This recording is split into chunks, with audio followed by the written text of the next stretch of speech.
How's it going, everybody? I have got a new Magic video for you today with the new Lorwyn Eclipsed set being released. We're doing another pack opening video like I usually do to start off each new set. I can honestly say I haven't looked too terribly much into this set. I know there's some really good cards. I've seen like some mythics like Moon Shadow, I think it's called, and some others that look really interesting. Obviously, there's going to be a lot of Merfolk and Elf Tribal in this set. I've seen that, as well as I think Elementals. Yeah, but I don't have any real plans. I know this set is going to be predominantly, for me at least, focused around these new shock lands coming in that we've been waiting on. So a lot of my wild cards are most likely going to be spent, at least in a priority sense, early on. I'm going to be putting them all towards those shock lands. So I didn't bother with learning a lot of different deck synergies and stuff like that. I'm probably going to open these packs, see what I get, and try going straight into deck building from that. So it's not going to be a lot of optimized builds or meta decks for me this set, I don't believe, just because it's going to be so important for me to get those lands early. I'm not going to be able to spend wild cards because I don't like to spend extra money on the game. I like to get what I can get with what I earn from playing my dailies, getting my challenges complete, that sort of thing. And so with this set, I managed to get a little more than 50 cards here for the new packs. Obviously, we get 3 whenever the new set releases. It gives you 3 for free. Got 50 on top of that, plus 5 of the gold packs. Excuse me. Alright, so I'm going to go ahead and get into this. We'll start with just the first 10 packs and see what we get. Does look like I am getting some pretty good wild cards already, even just starting off. Get all the way to the back here. Okay, so what do we have here? Spiral into Solitude, 2-drop white, enchantment aura, enchanted creature can't attack or block, so this is a pacify-esque /ability. It does have pay 2 to blight 1, sacrifice this aura, exile enchanted creature. The new blight effect is put a -1/-1 counter on a creature you control. I assume since this is blight 1, you only do 1 counter. But there are most likely other effects that have additional -1/-1 counters, like a higher blight cost. So, okay. We got Stratosaur, or Stratosaur. Hard to pronounce a little bit for me, but anyway. 5-cost card, 3/5, elemental creature, has flying. When this creature enters, target creature gains flying until end of turn, and it is a land cycling ability, so you could potentially use this early on to discard, get yourself one of your basic lands, and then potentially reanimate it from your graveyard later, is generally the consensus of how these cards are best used. We got Bone Club Berserker. This is a Goblin Berserker, so we have some Goblins in this set as well. I didn't even think about that, but yeah. So let's see. Tribal that I know is going to be pretty popular in this. Obviously, the 2 big ones are Merfolk and Elves. Then obviously, it looks like they're also going to be giving some love to Goblins, and I have seen Fairies as well. As a matter of fact, I switched to my old, I think it was Wilds of Eldraine Fairy Companion, just because I thought it fit this set really well, and I like it better than the elemental animal pet that they've released for this set. I'm not a big fan of those, so I'll probably be rocking my old Wilds of Eldraine's Companion for this one. Anyway, in Unforgetting Aim, 3-drop instant, but it is module or modal, so you've got choose one, destroy target creature with flying, destroy target enchantment, or create a 2/2 black and green elf creature token. Very similar to how these cards often work, except it has the 2/2 green and black-green elf creature token. I think the fact that it creates a 2/2 instead of a 1/1 is probably pretty okay. It being a 3-drop makes me a little iffy on it, though, because I think there are a lot of similar effects to this that you can already get, except it creates like a 1/1 creature. Being able to destroy an enchantment is really good. Being able to destroy a creature with flying is okay, but obviously, ideally, you'd want to be able to destroy any creature, not just one with flying, especially for 3 mana. So, probably not something I would ever use. Very unlikely. Burning Curiosity, 3-drop sorcery. As an additional cost to cast a spell, you may blight 1, so exile the top 2 cards of your library. If this spell's additional cost was paid, exile the top 3 cards instead. Until the end of your next turn, you may play those cards. Again, for 3 mana, I think it's pretty meh. We got Safe Right Cavalry. Is a 4-drop 4/4 elf warrior creature. This creature can't be blocked by more than 1 creature, and you may pay 5 to target elf you control. Gets +2/+2 until end of turn. Got Blossom Bind here is a 2-drop enchantment aura. Enchant creature. When this aura enters, tap enchanted creature. Enchanted creature can't become untapped and can't have counters put onto it. It's too bad, because I could absolutely see you wanting to blight your own creature if you have these sorts of aura enchantments put onto them. So it's actually pretty good that it has that text, because it's guaranteeing that your opponent doesn't get any kind of further value from that creature, except for any kind of passive or triggered abilities that it might have, because it doesn't say that it prevents any of those. Got Tweeze. 3-drop instant, deals 3 damage to any target. You may discard a card if you do draw a card. Personally, not a fan because of the 3 cost. We got Moonglove Extractor, 3-drop Elf Warrior, 2/1. When this creature attacks, you draw a card and lose 1 life. Card draw is nice. For 3 mana, it being a 2/1 and you lose life for it, I think you'd probably honestly almost be better just using that 4-drop black creature from Edge of Eternities, the one that basically works as the new Grix, I think is what it's called. Anyway, but yeah, so probably wouldn't use this either. A lot of these commons seem to kind of be duds to me so far, and I guess that's in general the right sense too, but just not really seeing any of these that stand out to me as super good so far. 2-drop white, keep out instant. Choose 1, keep out, deals 4 damage to target tapped creature or destroy target enchantment. This is much more usable than the green one that we just saw earlier. It is 2 mana. 4 damage is enough to do pretty significant damage to any number of creatures. So like any creature fairly early in the game, even into some of the mid game, this could destroy them, so that's pretty good. And then the fact that you can destroy an enchantment is really important as well. Kind of sucks that it can't also hit artifacts, but yeah, this one's probably one of the best commons I've seen so far. We've got Gold Meadow Nomad, a 1-drop, 1/2 Kithkin Scout. You can pay 1, exile this card from your graveyard, create a 1/1 green and white Kithkin creature token, activate only as a sorcery. So pretty good way to get value out of this card, even if it has already died for you. The only problem is that you still have to pay in for the effect instead of just getting the 1/1 creature. I feel like that's kind of crap about it. But I guess you do have a 1/2 body creature for 1 mana, so it could be worse. Assert Perfection, 2-drop sorcery. Target creature gets +1/+0 until end of turn. It deals damage equal to its power to up to 1 target creature an opponent controls. So I kind of like this. I'm not a big fan of pump spells to begin with, or combat tricks as I guess you would prefer to call them. This one does actually have the added benefit of being a fight spell, or even better than that actually, it's a deal damage spell rather than fight spell to a target before you get that attack in with that creature or what have you. But a 2-mana fight spell, those are kind of actually hard to come by, so I think this was pretty good, especially in green. Got Glamorite, 3-drop, 2/2 Fairy Rogue. It has Flash, which is pretty good. When this creature enters, choose 1, tap target creature, untap target creature. I don't think this one's going to be essential by any means in an elf deck. As a 3-drop 2/2, it's kind of expensive for not anything great. The Flash is fine. Flash and Flying is kind of just staple abilities for fairy decks, but the tap target creature or untap target creature as a type of combat trick. I mean, obviously you could ambush somebody getting a blocker untapped that they can't deal with, or tapping down their creature and then it becoming your turn and you being able to attack in without them having that as a blocker is all very nice. But at 3 mana, I just don't know if it's entirely ideal or going to see a lot of play. So yeah, those are kind of my thoughts on that one. Let's move on. Alright, so next we've got Barbed Bloodletter. 2-drop artifact equipment, does have Flash, which is pretty good. When this equipment enters, attach it to target creature you control. That creature gains Wither until end of turn, which Wither is an ability that makes it to where any damage dealt by this creature is dealt in the form of -1/-1 counters and permanently weaken that creature.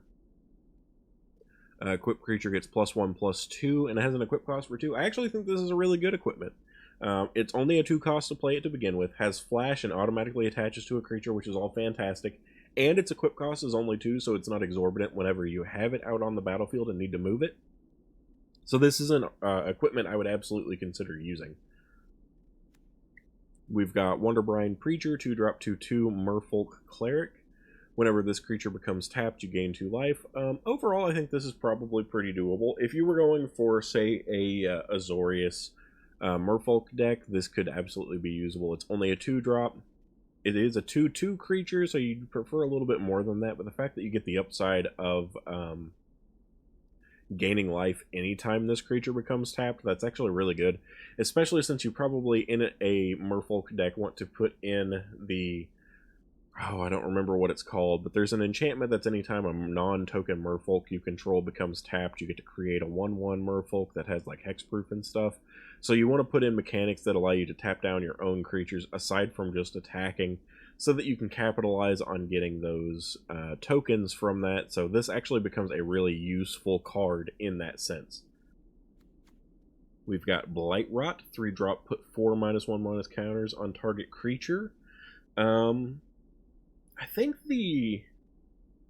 there is a -1/-1 counter synergy like Murder Girl or whatever.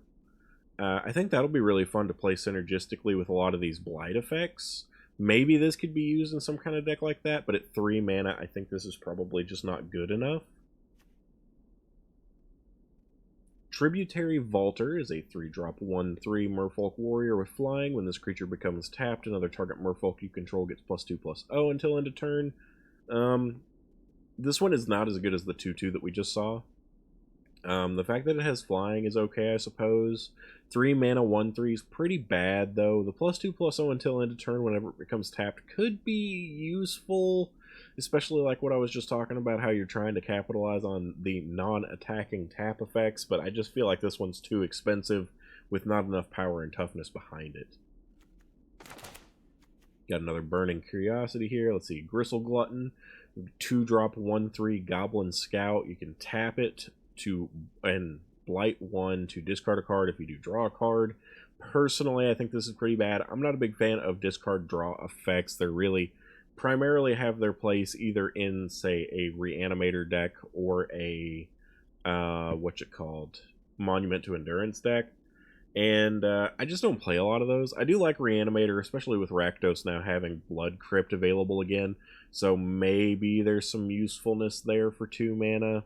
Hard to say. The Blight 1 effect also means that it'll eventually kill itself or whatever creature you're blighting, so I do think with 3 toughness it has some room, though, to blight itself several times, so there's probably some usability there. This actually could see play depending on what you go with. Vile Boggart, another goblin, 1-drop 1/1. This is a goblin assassin, mind you, so it also plays into outlaws if you're doing something related to that, which could really matter. Black-red outlaws could totally be doable and synergize with goblins, because we got things like Vile Smasher and Jasper from the Outlaws of Thunder Junction set.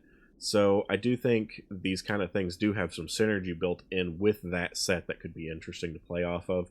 When this creature dies, put a -1/-1 counter on up to 1 target creature. Notice that it doesn't say until end of turn, giving it -1/-1, so you're basically blighting your opponent's creatures. Could actually be really good. As a 1-drop, I think this is totally fine. It's just as good, if not better, in fact, than the rat that made you like mill 1 or 2 whenever you played it as a 1-drop, and then gave -1/-1 until end of turn to target opponent's creature.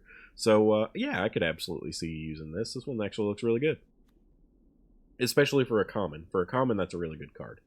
We got Appeal to Urdu, a 4-drop instant with Convoke, meaning you can actually tap your creatures for mana for this. 1 or 2 target creatures each get +2/+1 until end of turn. I actually think that's a really bad ability, especially for Convoke. It's a good combat trick if you're blocking, I suppose, because you're pumping your blockers and things, and it gives you the ability to tap those said creatures that you're blocking with for mana to cast it. But overall, 4 mana just to give +2/+1 until end of turn, it's pretty bad. We've got Feed the Flames here. It's a 4-drop instant. Feed the Flames deals 5 damage to target creature. If that creature would die this turn, exile it instead. I don't think that's terrible. 4 drops a little expensive, but 5 damage is enough to take care of a lot of threats. So it is versatile, and it is probably usable, especially in like a mono red deck. We got Run Away Together, which appears to be a reprint. It does say I already have this card, so this is just new reprint for the set. Run Away Together is a 2-drop. Choose 2 target creatures controlled by different players. Return those creatures to their owner's hand. I do remember this card, and it's really bad. It's really hard to use. You got to ensure that both you have a creature that you are okay with returning, and have something on your opponent's end creature-wise that you want to get rid of for them. So it's requiring you to play bounce effects that you actually get some kind of benefit from playing or from returning your own creatures, as well as not necessarily even really removing your opponent's creatures, but just stopping them or slowing them down tempo-wise with it. So this is a really bad card from what I remember. I don't know if it synergizes really well with things going on now, so it could have some use cases in the new set that weren't there previously, possibly.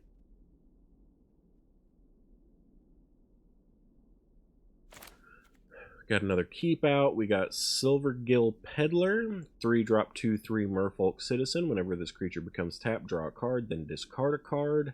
Again, as a 3 mana card, I just don't like it. A 2/3 for 3 mana is a little bit more acceptable, but I think a 2 mana of this card would be much more playable. The draw a discard effect is fine, but you might as well just be playing Grand at this point. I realize that's not a citizen, or not a citizen, a merfolk, but at the same time, it's just a better version of this card. Okay, we got Wildvine Pummeler, 7-drop 6/5. It has Vivid.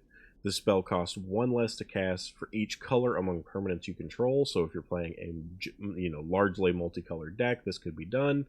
I think I've been seeing this used in some elemental deck or something like that. I think I saw LVD did a video with this earlier. I don't think it's a good card, though. I don't. It's 7 mana for a 6/5. It's kind of expensive.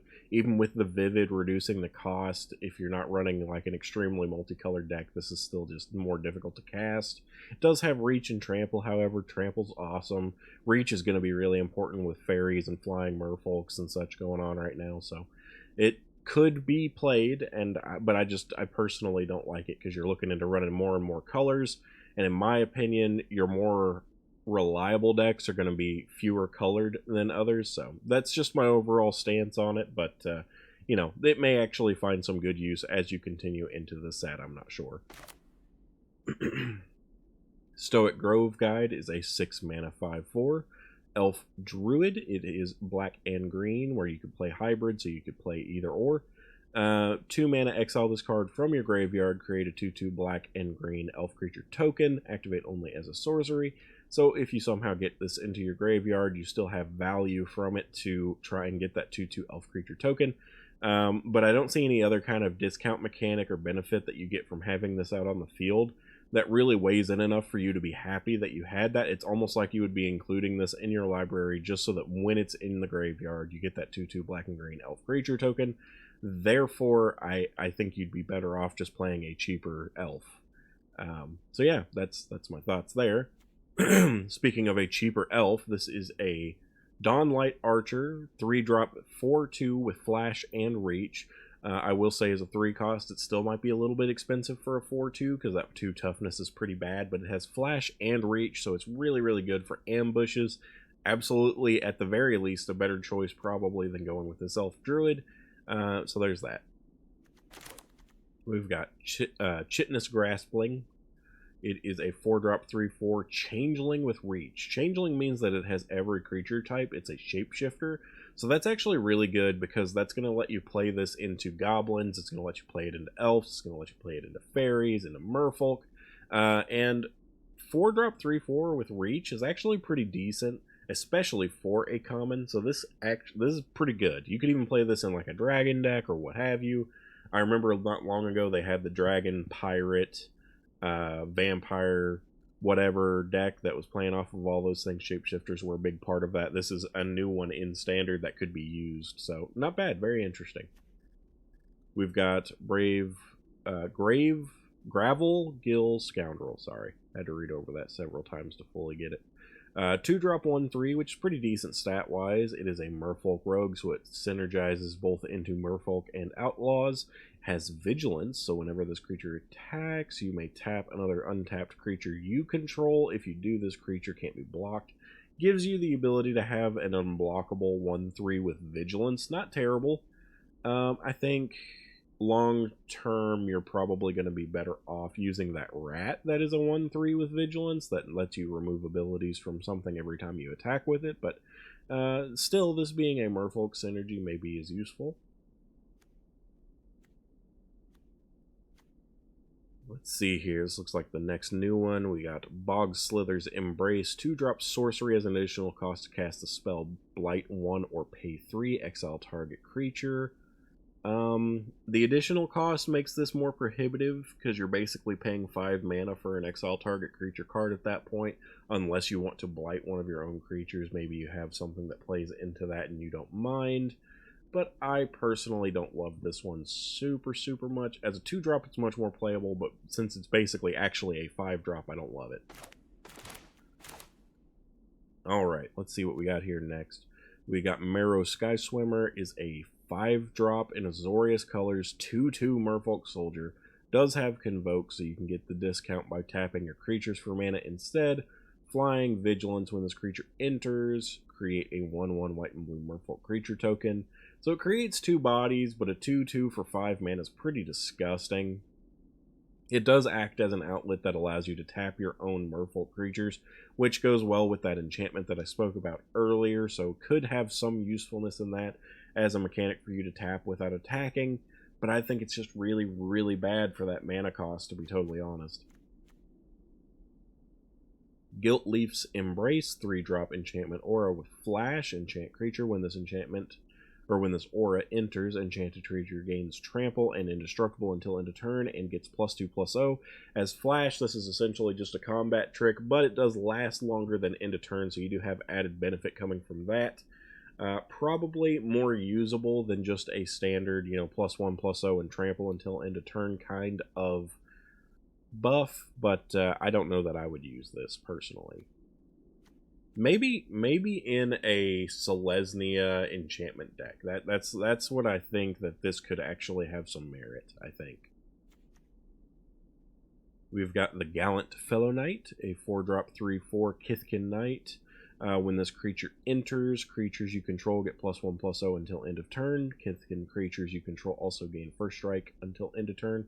So I suppose Kithkin are going to be another tribal that's going to be pretty popular in this set. Don't know much about them, but it could be interesting. Yeah, and then Kithkin creatures you control gain first strike until end of turn. I don't know. I don't love the until end of turn effects, especially off creatures. That's just weird. Temporal Cleansing, 4-drop sorcery, again with Convoke. The owner of target non-land permanent puts it in their library, second from the top or on the bottom. So it's a way for you to bounce one of your opponent's creatures, potentially, or target non-land permanent, so it doesn't even have to be a creature. It gets it out of the way, and more so than just them having to put it back in their hand, you actually get a clock on it. You can either remove it from play completely by by the opponent putting it on the bottom, or if they decide to put it near the top of the library, it's still not going to be on the top of their library, so they're not going to be able to play it on the next turn immediately. Mist Meadow Councils, a 5-drop 4/3 Kithkin Advisor. Spell costs 1 less to cast if you control a Kithkin. When this creature enters, draw a card. Controversially, I actually think this one's pretty good. It's still a 5 mana cost, but if you're playing Kithkin as a tribal, you expect that mana cost to be reduced at least moderately, if not significantly. And it gives you card draw on top of that, which is just basically for free. So this could easily become a 2/3 drop 4/3 that draws you a card, which is actually totally worth it. Now, if this is in your hand dead when you have no other Kithkin in your hand or in the battlefield, then that's really bad. Okay, here we got the Foraging Wickermaw. It is a 2-drop 1/3 Scarecrow, which we haven't seen much going on with that yet so far. It is an artifact creature, and when this creature enters, you get to surveil for 1. Which is okay. As a 2-drop with this much upside, that's actually pretty good. You do have the ability to filter mana with this, which is interesting. You pay 1, add 1 mana of any color. This creature becomes that color until the end of turn. Activate only once each turn. This creature becoming the color that you pick thing is probably most of the time not going to be relevant, but when it is relevant, maybe you'll have some ability that makes it to where it can't be blocked by a certain color or something, perhaps. So yeah, interesting. And the mana filtering isn't as good as mana production, but it still could find some use depending on where you put it. And a 2-drop colorless actually could be used with Ugin or something to be fairly useful, so there's something here that you could probably do with this card. We got the Changeling Wayfinder, so we've got another shapeshifter here. It is a 3 mana 1/2, which isn't very good. When this creature enters, you may search your library for a basic land card, reveal it, put it into your hand, then shuffle. So it's a mana fetch for you also, but it doesn't get the mana onto the battlefield for you when you do it unless you don't have one in that turn to play.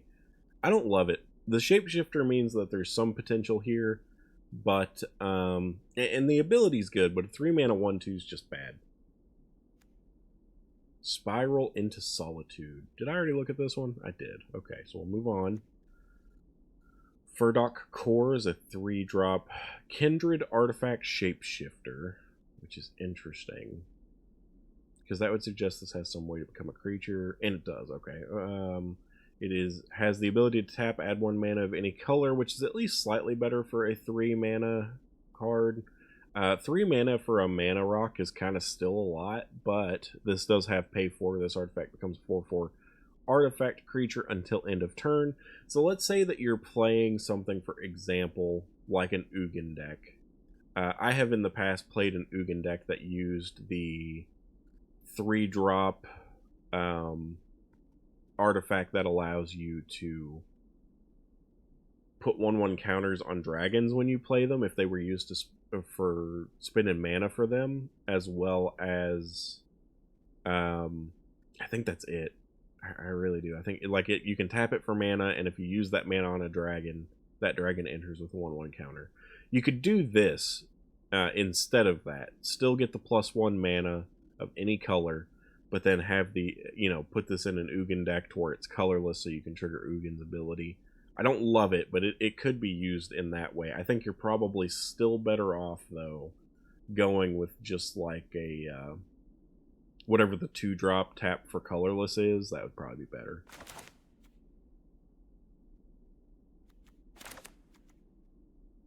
Got Rime Chill, 7-drop.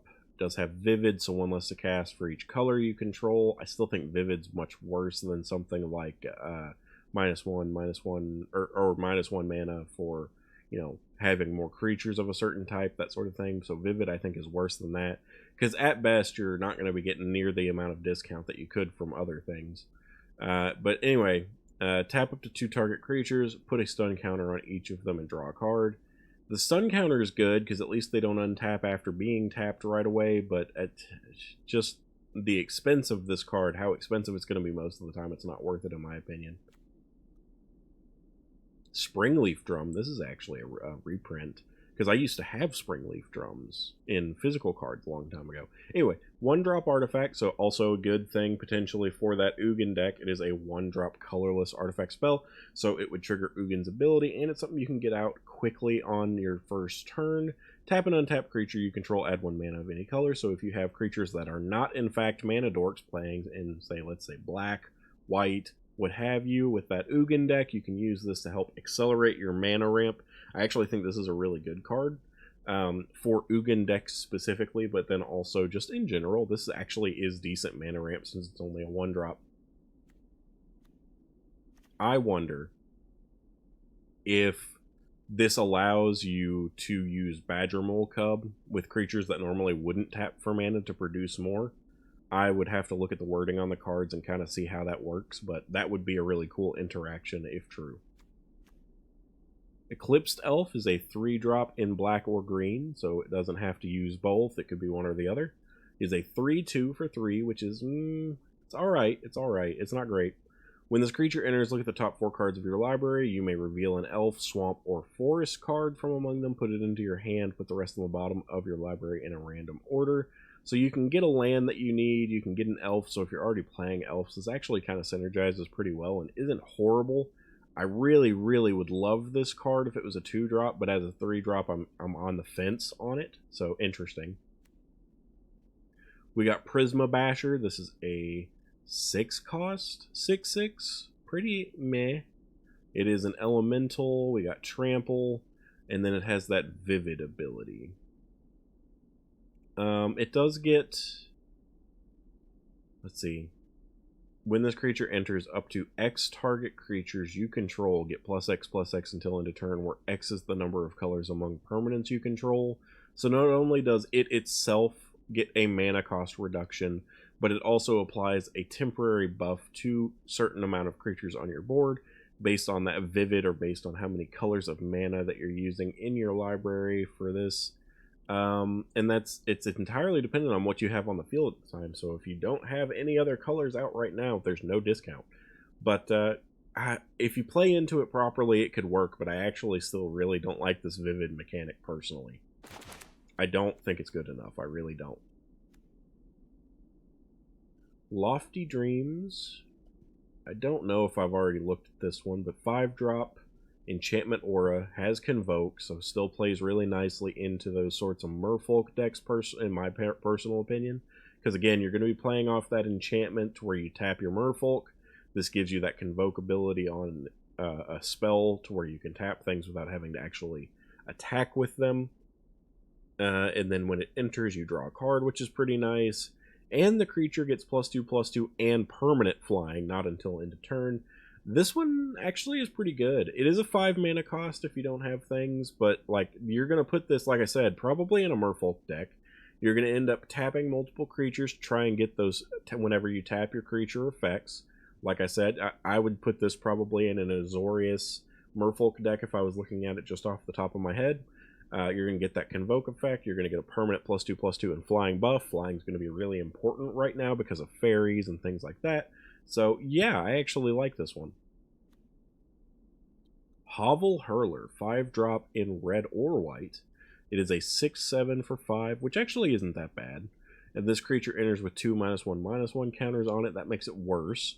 You pay 2 to remove a counter from this creature. Another target creature you control gets +1/+0 flying until end of turn. Activate only as a sorcery. Okay, there are no cost reductions here, and the creature is going to come in weaker. It does have something to play off of those counters. You can get rid of them and get benefits for your team, but those benefits aren't permanent benefits. So yeah, I don't like this one actually. This is a pretty bad uncommon in my opinion. We got Goat Nap, 3-drop sorcery. Gain control of target creature until end of turn. Untap that creature. It gains haste until end of turn. If that creature is a goat, it also gets +3/+0 until end of turn. I don't know what goats are in the standard at all, so I don't know about that. I don't know what goats people are going to be playing. That's new to me. But I do actually love these red thief abilities, these things that let you steal opponents' creatures. You can absolutely win matches off of these cards just because your opponent isn't prepared to lose what they could be using as a blocker. You get that added damage dealt in on your opponent, and then decks that run sacrifice, as Rakdos often does, also gives you the added benefit of potentially sacrificing that creature before you would have to give it back to them. Yeah, so it's cool to see that they've printed one of these in this. I don't know how often or ever if that goat thing would come into effect, so there's that. But and I will say, comparative to other effects of this, if any of them are still in standard, is probably worse. Like this, I don't think the goat thing is going to matter. Personally, I love the one to where you steal your opponent's thing, and then after it deals damage, you get a treasure token. Because then that can give you the mana that you need to sacrifice the creature. So that one's probably my favorite, and if it's still in standard, I would always pick that one first. Got Boggart Mischief, 3-drop Goblin. It is a Kindred Enchantment Goblin. Interesting. When this enchantment enters, you may blight 1. If you do, create 2 1/1 black and red Goblin creature tokens. Whenever a Goblin creature you control dies, each opponent loses 1 life and you gain 1 life. Actually not bad. Like I said, I think goblins are going to be usable. I think Rakdos goblins are going to be very usable, so this could easily fit into that deck and give you some kind of a benefit aside from just creating creatures. I think the Blight is going to be a very common effect that you're going to be seeing a lot of right now. But that being said, yeah, I think being able to create 2/1/1 black and red goblin creature tokens is going to be a really nice way to play in off of something like a Vial Smasher. Evershrike's Gift, 1-drop enchantment aura, enchant creature gets +1/+0 and has flying. You have a 2-drop Blight 2, return this card from your graveyard to your hand, activate only as a sorcery. I could absolutely see this being run in like a mono-white enchantment deck, because those are actually pretty popular right now. 1-drop enchantments that give flying are really strong, so yeah, this is probably usable. We've got Eclipsed Kithkin, 2-drop in Selesnya colors. You could use green or white, doesn't have to have both. 2/1, when this creature enters, look at the top 4 cards of your library. You may reveal a Kithkin, Forest, or Plains card from among them, put it into your hand, put the rest on the bottom in any random order. For a 2-drop, I actually think this is totally playable. Whether you're putting this in a Kithkin deck specifically because you are playing that tribal, or what have you, the fact that this can let you fetch mana from the top of your library, get it out of your way for draws, and it's only a 2-mana means of doing it, actually makes it much more worth it than the previous card I looked at that had a similar ability.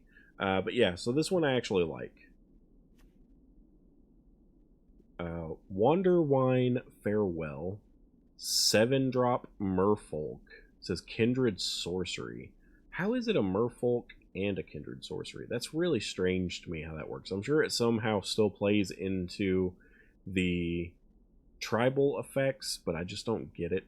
But anyway, it has Convoke, so it's good for that tap ability like I was talking about with Merfolk. Return 1 or 2 target non-land permanents to their owner's hand. Then, if you control a Merfolk, create a 1/1 white and blue Merfolk creature token. For each permanent, return this to its owner's hand this way. It's way too expensive. Even for Convoke, like, you want to tap your things, but this is ridiculously expensive. I don't think it would ever be used. Or if it is, like, I think you're going to die before you get to use it, really. Got Sour Bread Anti 4-drop Goblin Warrior. Interesting. 4/3, when this creature enters, you may Blight 2 if you do create 2 1/1 black and red creature tokens. So you can Blight or not. It mostly is directly affected by how many extra bodies you're going to get on the field.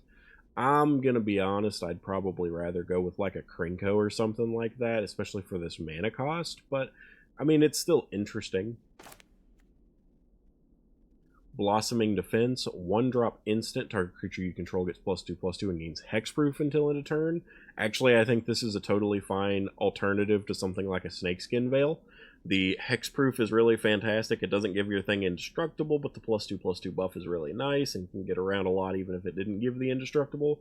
Like, say for example, a really good way to get around this card that also gets around something like a Snakeskin Veil. Say you have a 2/2 or a 3/3 that someone is trying to hit with Nowhere to Run, and then you use this. Well, Nowhere to Run's going to ignore the hexproof ability, but you still get the +2/+2, meaning that you're out of range for the -3/-3. So, in that specific situation, this is better than having a Snakeskin Veil, because unless you already have a 3/3 that you're putting up to a 4/4, this is going to be better. So yeah, this one's actually probably extremely usable.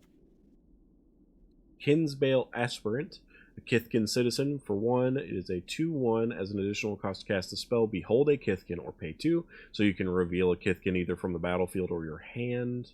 Maybe it has to be from your hand with behold. I could be wrong, because that's what it looks like it's describing up in the corner. But anyway, whenever another creature you control enters, this creature gets +1/+0 until end of turn.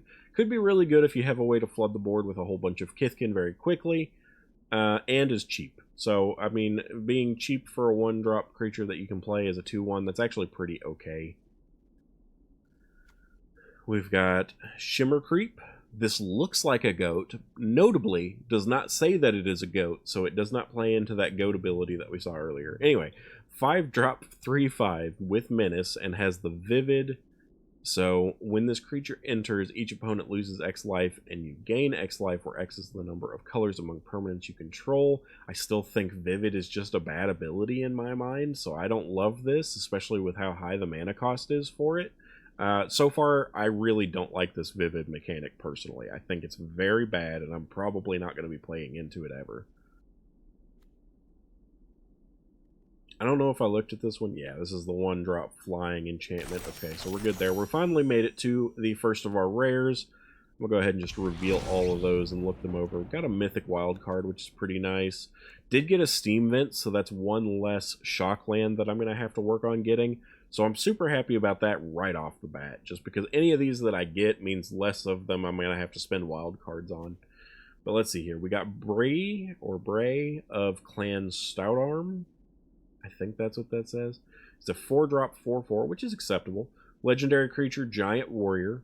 You can pay 2 with 1 white specific to tap it. Another target creature you control gains flying and lifelink until end of turn. Pretty decent. At the beginning of your end step, if you gained life this turn, exile cards from the top of your library until you exile a non-land card. You may cast that card without paying its mana cost. If the spell's mana value is less than or equal to the amount of life you gained this turn, otherwise put it into your hand.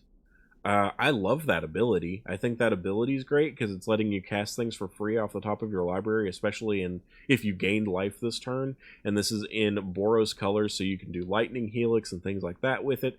I think this is a fantastic card, actually. Very, very good. Yeah, it's a little expensive as a 4-drop, but it is a 4/4 body, which is pretty acceptable, and the ability is fantastic because you can easily build a life gain deck around this. So yeah, I think that's really good. What do we got here? Marilyn Fey Ascendant. This is in Sultai colors, if I'm not mistaken. It is a elf fairy noble, so this is a fairy as well as an elf. It's a 4/5 legendary creature with flying. Whenever it or another elf or fairy you control enters, exile the top 2 cards of your target opponent's library.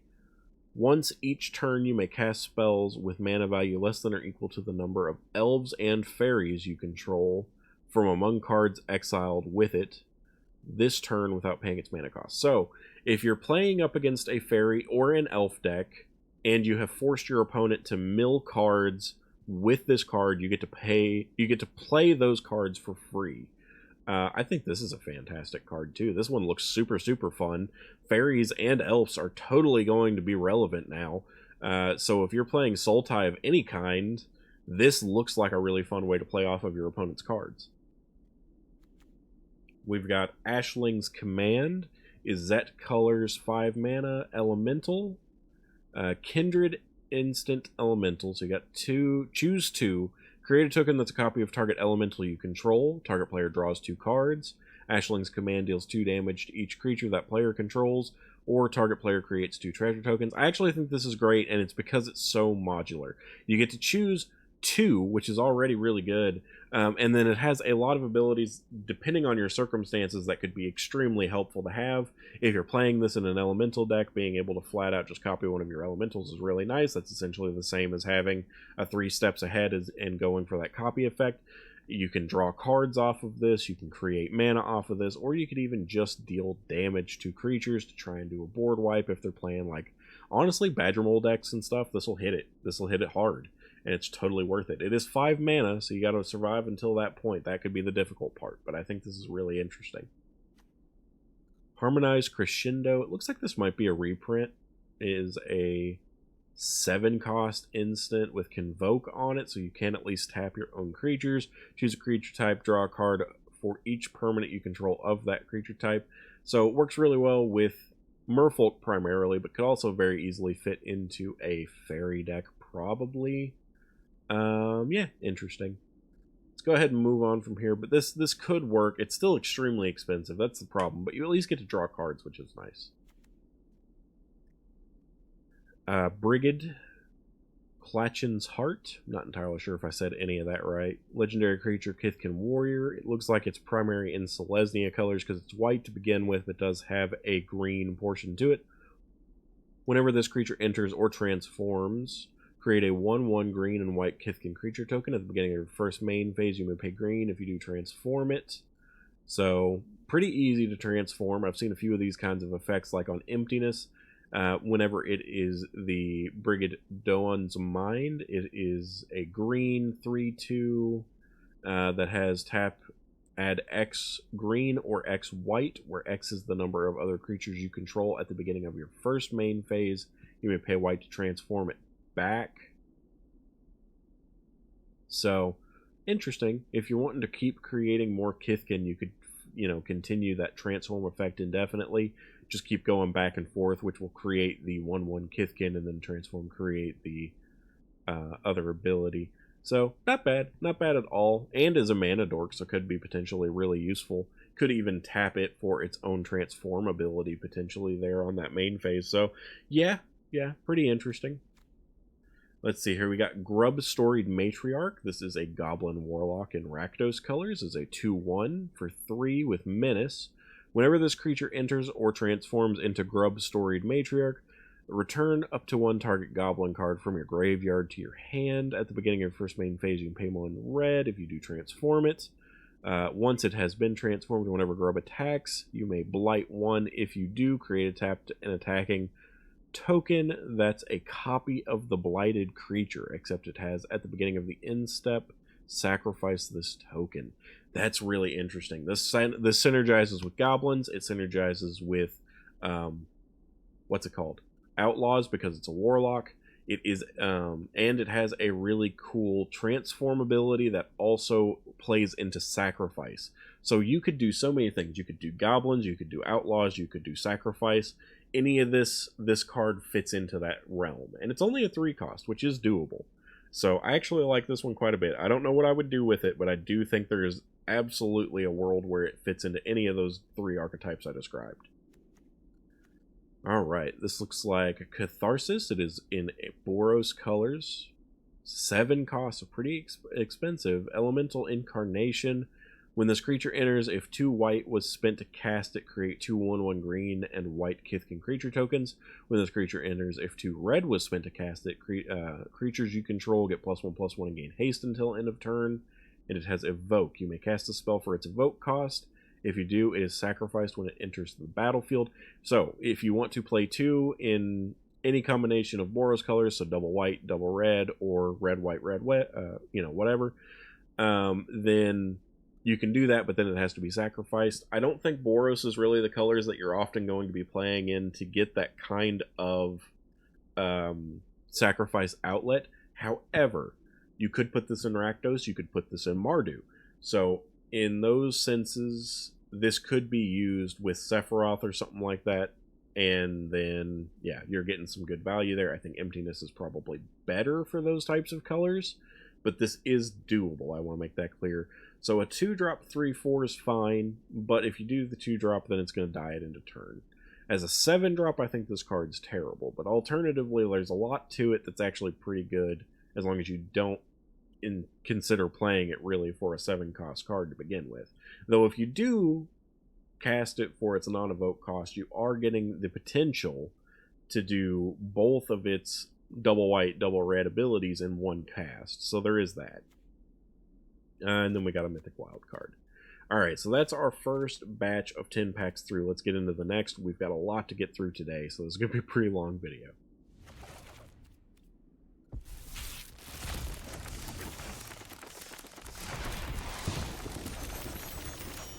Got some more good wild cards. Super happy there. Getting all the way back to the beginning.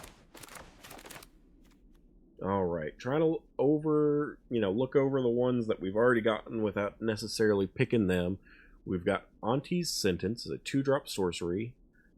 Choose 1. Target opponent reveals their hand. You choose a non-land permanent card from it. That player discards that card. Not bad. Is less restrictive than like a Duress or something like that, but costs more mana. And then alternatively, target creature gets -2/-2 until end of turn, so it could act as a removal, but I'm going to be honest, a stab is going to be better than this in that sense. Again, Duress or something's probably better too. You don't have to pick a specific card type, so that is nice for that, but I just think on its own this isn't very good. We've got Surly Farrier, 2-drop Kithkin Citizen, 2/2, probably pretty usable just because you're getting at least a 2/2 for 2 mana, which is pretty good. Target creature you control gets +1/+1 and gains Vigilance until end of turn. Activate only as a sorcery. That's pretty decent too, giving something Vigilance that you have. So this actually has a lot of benefit, both as an early game creature that's actually probably able to attack and or block pretty decently, as well as the ability to give something Vigilance when you have a better creature on board when it matters. Let's see what we got here. Scarblade's Malice is a 1-drop instant. Target creature you control gains Death Touch and Lifelink until end of turn.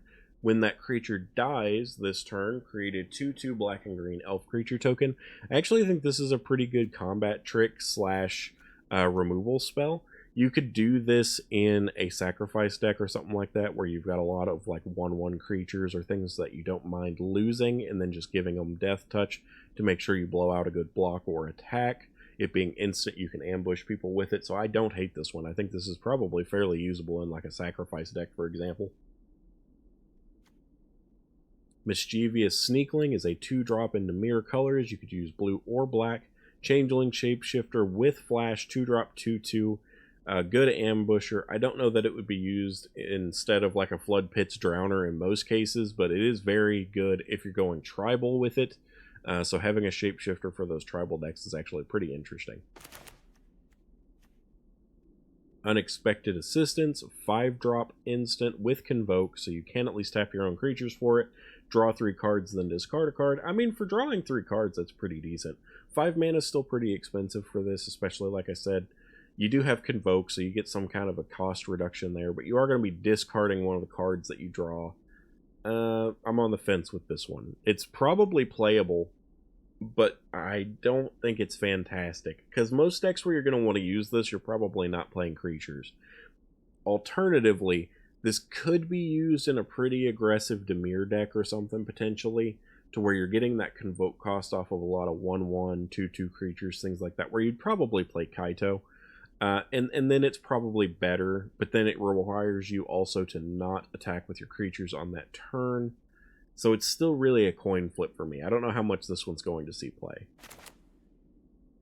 Stalactite Dagger, 2-drop equipment with a 2-cost equip, which is pretty good as well. When this equipment enters, create a 1/1 colorless shapeshifter creature token with Changeling. Equipped creature gets +1/+1 and is all creature types. So you get to turn creatures that this is equipped to into whatever type of creature you need it to be. Does have some potential there, especially if you're doing a tribal deck, but you want to play other good cards as well that just don't fit into that tribe. This fixes that and gets good benefit. And then, but I will say, a 2-cost to play and 2-cost to equip without it having that when this card enters equip it thing, does make this kind of worse, pretty considerably worse than the earlier equipment we saw. Aquatex Defense is a 2-drop enchantment aura with Flash. Enchant creature you control. When this aura enters, enchanted creature gains hexproof until end of turn and gets +1/+2 permanently. Not amazing, but if you're in blue or Azorius, for example, and you need that hexproof combat trick to make sure your creature doesn't get targeted and destroyed or what have you, then this is a good way around that in a pretty interesting way. Could fit into an Azorius Auras deck as well for that reason.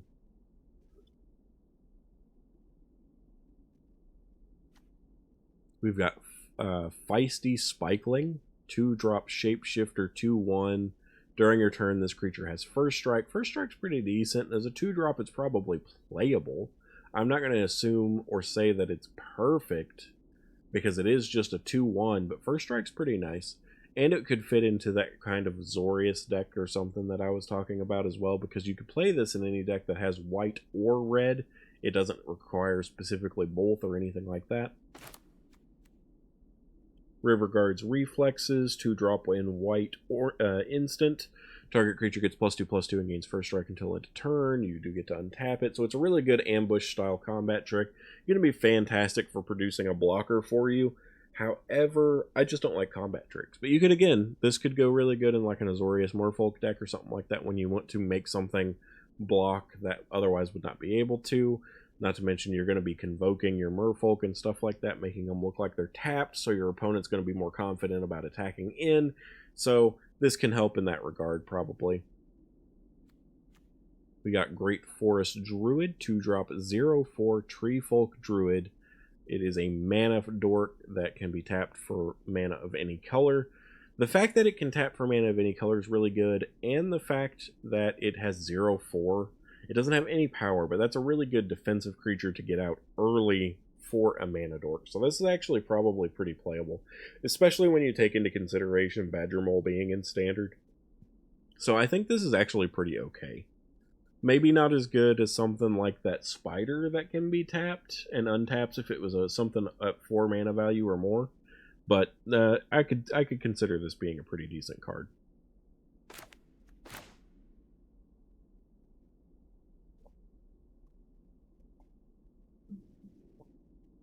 Let's see, Dawnhand Eulogist, 4-drop 3/3.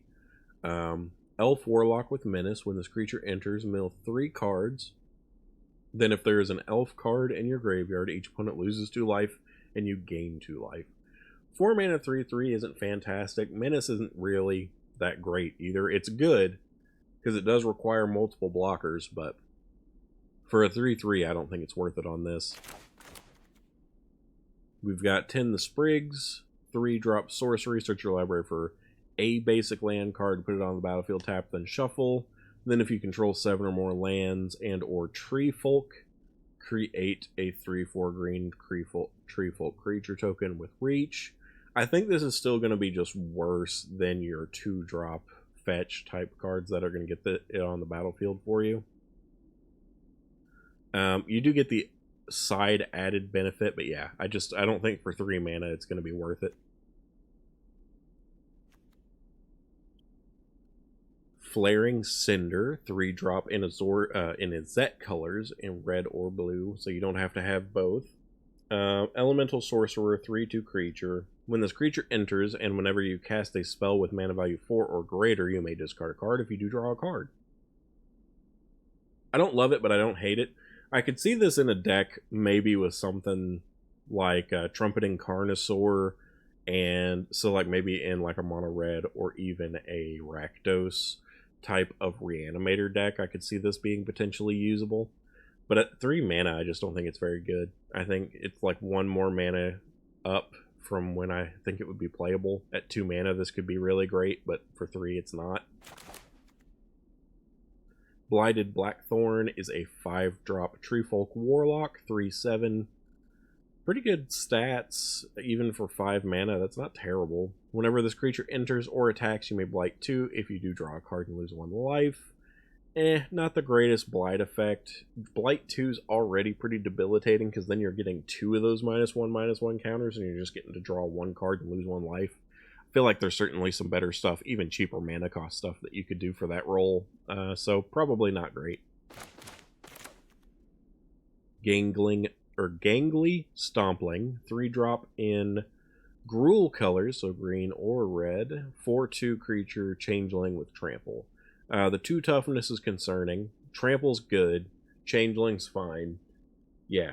Probably not going to see a lot of play. I do like all these shapeshifters I'm seeing, though. They could make some really interesting mix-ups in a lot of these tribal decks, so very cool to see that coming into play.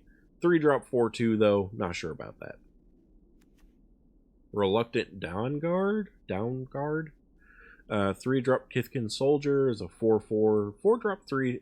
3-drop 4/4 is not terrible.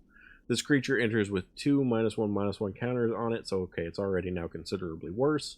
Whenever another creature you control enters while this creature has a -1/-1 counter on it, remove 1 of them. It's okay. I can see why it's a common. It's not great. It's probably not something anyone's going to want to use. Kulrath Mystic, 3-drop 2/4 Elemental Wizard. Whenever you cast a spell with mana value 4 or greater, this creature gets +2/+0 in Vigilance until end of turn. The fact that it's until end of turn makes this a lot worse, and at best it's going to be like a 4/4 with Vigilance. So, for 3 mana, I don't know. Probably usable, but not good.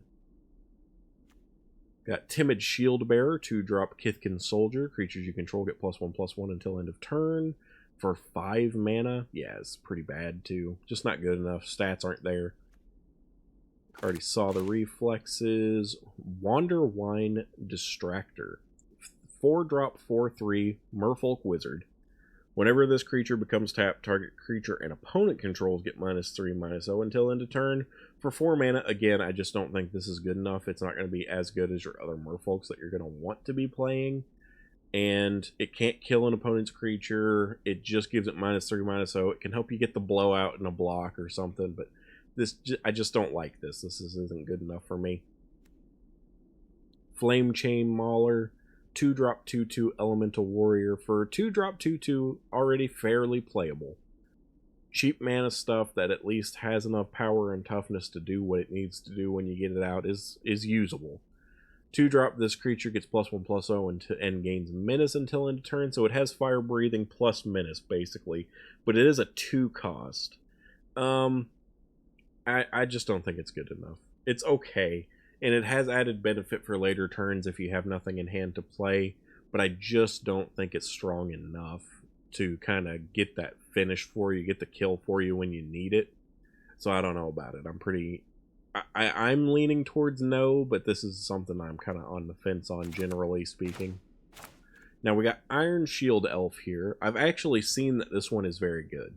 And it's very good for a lot of different reasons. It fits into a Monument to Endurance style deck. It has a discard effect built into it that's infinitely doable, so very good there in that regard. So that helps with Monument to Endurance decks, and that also helps with Reanimator style decks, which is really important to keep in mind too. This is a 2-drop 3/1 Elf Warrior that has an ability you can discard a card, and if you do, this creature gains indestructible until end of turn. You do have to tap it to have that effect go into effect, but because of that, this is a really good attacker, this is a really good blocker, this is a really good discard outlet. So, especially as an uncommon, absolutely worth getting some of these if you plan on playing into any of those strategies. Moonlit Lamenter, 3-drop 2/5 Treefolk Cleric. This creature enters with a -1/-1 counter on it, so it would be a 1/4, and you can pay 2 to remove a counter from this creature to draw a card, meaning you purely get to make it better and draw a card anytime that you have the free mana to do so. At 3 mana, even for a 1/4, this is actually probably good enough stat-wise, so I don't hate this one. This one's probably usable, especially if you're somehow leaning into that Treefolk. Flock Imposter, 3-drop Shapeshifter, is a 2/2 for 3, which is little meh. It does have flash and flying, and when this creature enters, return up to 1 target other target creature you control to its owner's hand. So if you have a lot of cards that have a lot of ETB effects, this could help with that. So it gives you that kind of like pixie ability, but for 3 mana, this is iffy. The flash and flying is pretty nice, means you can capitalize on it on your opponent's turn instead of having to do it on your own. But again, it's just a 2/2 creature, so it makes me really unsure about it. Deep Channel Duelist, this is Azorius colors, it does require the blue and white in this one. Merfolk Soldier, which is a 2/2. At the beginning of your end step, untap target merfolk you control, other merfolk you control get +1/+1. I think this one's fantastic and probably going to be a staple in any kind of Azorius merfolk deck. Not only does it synergize with the merfolk exactly as you want, it also gives you the ability to untap something you may potentially have tapped for a convoke ability or something along those lines. It's a strong enough creature at 2/2 for 2 mana, and it's going to buff all of your merfolk creatures aside from itself. So yeah, really good one. Almost definitely going to be a staple in merfolk decks.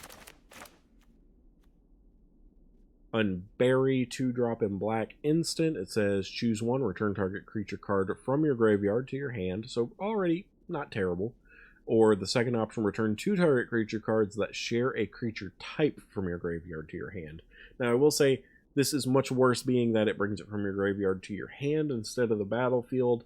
However, if you're playing a tribal deck in black, something maybe, for example, a Rakdos Goblin deck, something like that, this could have a place in it. Got Dawn Blessed Pennant, is a 1-drop artifact. As this artifact enters, choose Elemental, Elf, Fairy, Giant, Goblin, Kithkin, Merfolk, or Treefolk. Whenever a permanent you control of the chosen type enters, gain 1 life. Pay 2, tap it, and sacrifice this artifact. Return target card of the chosen type from the graveyard to your hand. So, as a 1-drop, it's playable, and it works into any of those synergies to actually be useful. So this could see play. I don't think it's going to be used in a lot of these kinds of decks, but it could be really good to just get some of those creatures back from the graveyard to your hand. So I could see use in this for any of those tribals, realistically. Late game, the ability to bring these things back from your graveyard to your hand is going to be better than not having them at all, even if it isn't as good as bringing it from the graveyard to your battlefield.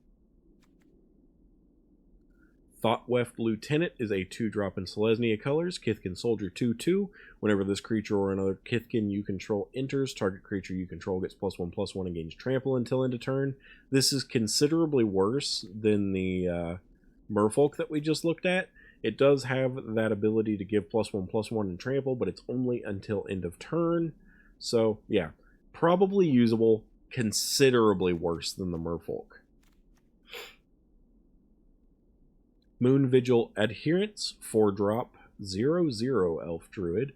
Trample, and this creature gets +1/+1 for each creature you control and each creature card in your graveyard. So, has graveyard synergy, which is pretty prominent in Golgari colors, green being included in that. This could easily be put into some type of graveyard synergistic deck, as well as some things like that that creature that gets discounted by however many things are in your graveyard creature, or any permanents in your graveyard from the Final Fantasy set. So this one actually could be super interesting, if I'm not mistaken. This could be a really cool card. Lys Alana Dignitary, 2-drop 2/3, which is great stat wise. Elf Advisor has an additional cost to cast the spell Behold an Elf or pay 2. Revealing an elf from your hand is not really that difficult if you're playing an elf deck, and you can tap it for 2 mana, but you can only activate this ability if there's an elf card in your graveyard. I think this is fantastic, especially considering, like, if this is in an elf deck, you're probably going to have an elf in the graveyard and probably have one in your hand to behold, and it's only a 2 mana 2/3. Stats are already good enough. Yeah, I like this one. This one's probably one that I would put in almost any elf deck. Rhymekin Recluse is a 3-drop 3/2 elemental wizard. When this creature enters, return up to 1 other target creature to its owner's hand. So it lets you bounce your own, bounce your opponent's. I don't love it though. 3 cost is a little expensive for this, especially with 3/2 as stats. And just that return effect I don't think is good enough. It can slow things down, but it stalls. It doesn't prevent anything. It doesn't actually remove things. We've got Klachan Festival, is a 3-drop enchantment Kithkin. When this enchantment enters, create a 1/1 green and white Kithkin creature token. Pay 5, create a 1/1 green and white Kithkin creature token. Far too expensive for what it does. I don't think this is nearly good enough. Lasting Tarfire, 2-drop enchantment at the beginning of your end step. If you put a counter on a creature this turn, this enchantment deals 2 damage to each opponent. So that's really interesting, especially if you're playing some kind of a counter deck. You can then have this on the battlefield just constantly dealing damage to your opponents. This could go really fantastically in a deck with Ouroboros if you keep that in mind. So it does only trigger if this happened this turn, so it's like a 1 trigger, not something that happens for each 1/1 counter you get. But I still think this is actually pretty good, especially at 2 mana. Warren Torchmaster, we've got a 2-drop Goblin Warrior. At the beginning of combat on your turn, you may blight 1. When you do, target creature gains haste until end of turn. It's alright. It's a 2-drop 2/2 Goblin, which is acceptable. You can get it out on the battlefield and potentially get haste on some of your creatures. So I can see it being playable, but I don't see it being amazing. Alright, let's look at our rares here. No wild cards this time, and no shock lands. A little disappointing in that regard. We've got Hexing Squelcher. This is a 2-drop 2/2 Goblin Sorcerer. Already probably playable. Just 2-drop 2/2, good enough. This spell can't be countered. Really good, just hearing that too. It's got Ward, pay 2 life, which is okay. I would rather a mana cost Ward, but some kind of benefit for if they target my stuff is good enough. Spells you control can't be countered, and other creatures you control also have that ward ability. Okay, that line of text on its own means this should be a staple in any red deck. Immediately, not only is it not counterable, but none of your creatures are countable, none of your spells are counterable, and all of your creatures, including it, have some kind of an effect to where if they want to target it, it's going to hurt. And yeah, I love this. I want more of these. This is a fantastic card that would happily sit in any deck with red in it. We got Mornsong Aria, 3-drop legendary enchantment. I love the art, actually. The art on a lot of these is really fantastic. Anyway, players can't draw cards or gain life. At the beginning of each player's draw step, that player loses 3 life, searches their library for a card, puts it into their hand, then shuffles. This card's crazy. This is really nuts. Not only does it hurt a lot for everyone, not even just, hurt your opponent, it hurts you.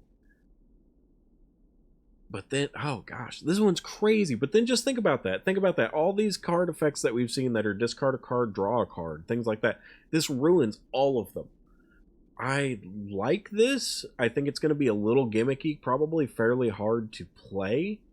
But if you get this out on the battlefield against any kind of a Monument to Endurance deck, so you've got all of the new lesson, is that lesson decks, you've got all of these discard draw effects that we've been seeing just on cards from this set, this throws a wrench in that for everyone. And I think that's really interesting, actually. I would love to build a deck around this, and I have no idea what I would do.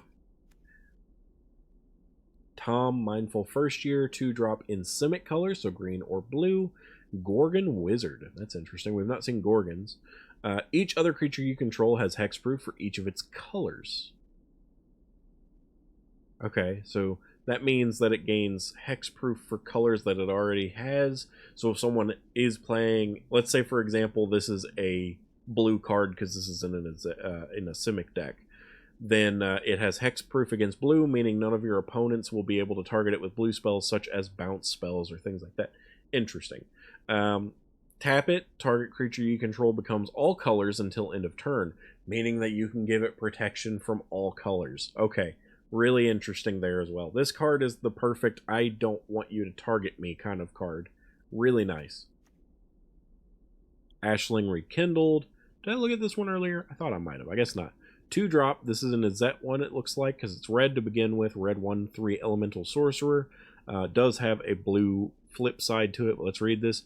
When this creature enters or transforms, Ashling Rekindled, you may discard a card if you do draw a card. At the beginning of your first main phase, you may pay blue if you do transform it. Whenever this creature transforms, and it's the beginning of your first main phase, add 2 mana of any color. Spend this mana only to cast spells with mana value 4 or greater. I don't know. This one's kind of crazy. I love that it gets completely ruined by this card we saw earlier. But overall, where did it even go? I don't know how I feel about this one. The transform could be useful. The mana could be useful. 4 mana is really hard to get going in Azet colors, though. Could be a good thing in a deck with ill-timed explosion, maybe, but this thing's only got 3 toughness, so you got to worry about blowing up your own creatures and stuff, too. Hard to say. Hard to say if this is actually good or not. Got Twilight Diviner, 3-drop 3/3 Elf Cleric.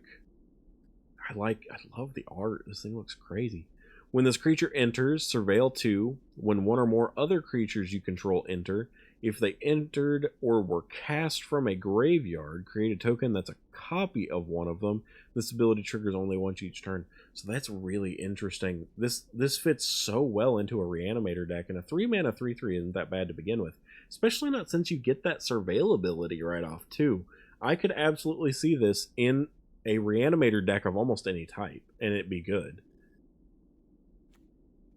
We got Selfless Safe Right, a 5-drop Elf Warrior 4/2 with Flash and Convoke. So it's probably going to be less than a 5-drop every time you play it if you're playing in the Elf Tribal deck.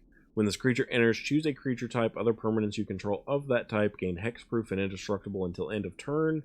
I wish it wasn't an until end of turn ability, but the fact that you can use this to bypass your opponent's removal or board wipes, just flash it in, say elves, and then you completely got out of a Day of Judgment or what have you.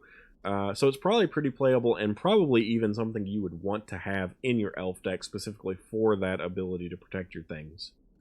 Yeah, so we'll see. Go on to the next one. Winnowing is a 6-cost sorcery, does have Convoke. For each player, you choose a creature that player controls. Then each player sacrifices all other creatures they control that don't share a creature type with the chosen creature they control. I think this one's terrible. This one's really, really bad. Because so many people are going to be playing Tribal right now that this is just totally irrelevant for this set. In my opinion. I don't like it. Sig, Wonderwine, Wisdom. 2-drop 2/2. Sig can't be blocked. So a 2-drop 2/2 that can't be blocked. Already pretty fantastic. Whenever this creature enters or transforms, target creature gains whenever this creature deals combat damage to a player or planeswalker, draw a card until end of turn. So, nice. Yeah, so far I love this. This is going to be, again, something you'll probably want in every Merfolk deck. And then at the beginning of your first main phase, you may pay white. If you do transform it, it still is unblockable after being transformed. And then once it has transformed, target creature you control gains protection from each color until their next turn. So it could give protection to all colors to a different creature that isn't unblockable, and then anything that tries to block it, if it has one of the colors, which is any color, then it would not be able to block it. So yeah, this is really good. This is, again, probably something you're going to want in all, if not most, Merfolk decks. Even if you don't get to flip it, it's fantastic. The fact that you can flip it could finish off the game for you. Like, that flip could be exactly what you need to create lethal. So, yeah, this one's really, really good, especially for a Merfolk deck. We've got Lockmare, a 2-drop 4/5. Crazy it sounds like already. Horse Serpent. This creature enters with 3 -1/-1 counters on it. Still really decent stats, though. Even like as a 2-drop, it's probably worth it. And then you can pay 2, remove a counter from this creature, draw a card, so it gives you draw effects that makes your creature bigger. Yeah, that's really good still. Remove 2 target creatures from this creature, tap target creature and put a stun counter on it for 3. Yeah, this thing's fantastic in blue. It gives you so many good effects. Card draw that improves your creature. Tap down and stun your opponent's things that improves your creature. And it's only a 2 cost to get it out on the field to begin with, so this one's really good. We've got Formidable Speaker. Now, I have seen this card, and I know this one's going to be really, really popular.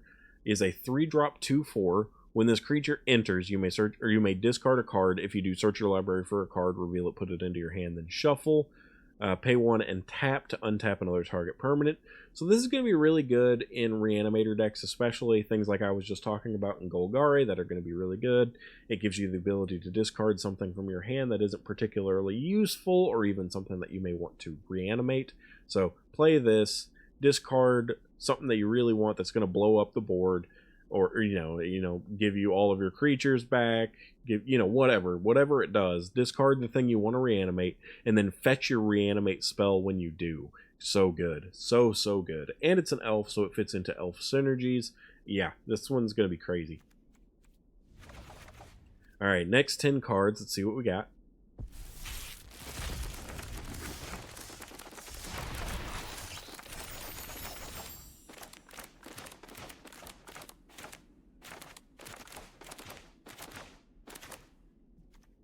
Alright, Cinder Strike. 1-drop. As an additional cost to cast a spell, you may blight 1.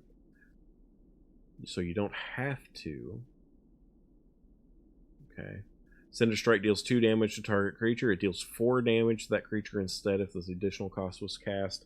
This is really good. This is just as good. I mean, it does have to deal damage to target creature. So I guess that's worth keeping in mind, is it is a target creature spell. You can't burn someone in the face with this, but I think this is pretty effective because not only can it burn out small targets for you essentially for free in the early game, but it can hit slightly bigger ones for you when you don't mind taking that -1/-1 hit. Yeah, it is probably pretty playable. Got Dream Caesar, 4-drop 3/2 Fairy Rogue. Flying. When this creature enters, you may blight 1. If you do, each opponent discards a card. Discard's nice. 4 mana, though, for a 3/2. Not sure about that one. Shore Lurker, 4-drop 3/3. Kind of in the same place. 4-drop for a 3/3 is just not good enough. Does have Flying and Surveil whenever the creature enters, which is nice. But I think this is probably going to just not be good enough to end up in decks. Brambleback Brute. 3-drop 4/5 Giant Warrior. This creature enters with 2 -1/-1 counters on it. Okay, so significantly hits the stats, but still probably worth 3 mana. Pay 2, remove a counter from this creature. Target creature can't block this turn. Probably not good enough, if I had to say. The extra mana investment's good, but And it does get the 1/1 counters off, but it's not, I don't think just one thing not being able to block is going to cut it, really.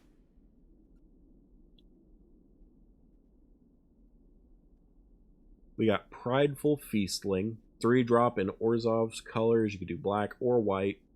2/3 Changeling with Lifelink. Lifelink's good, fits in any tribal deck, could be used in black or white, doesn't have to be super restrictive there. I still don't think it's amazing for 3 mana, but this is probably pretty playable because of its versatility. So there is that. Lys Alana Informant, 2-drop 3/1 Elf Scout. When this creature enters or dies, surveil 1. For 2 mana, actually I think this is pretty good, because this, I understand it's only got 1 toughness, but for 2 mana you're getting something that can attack and trade really well.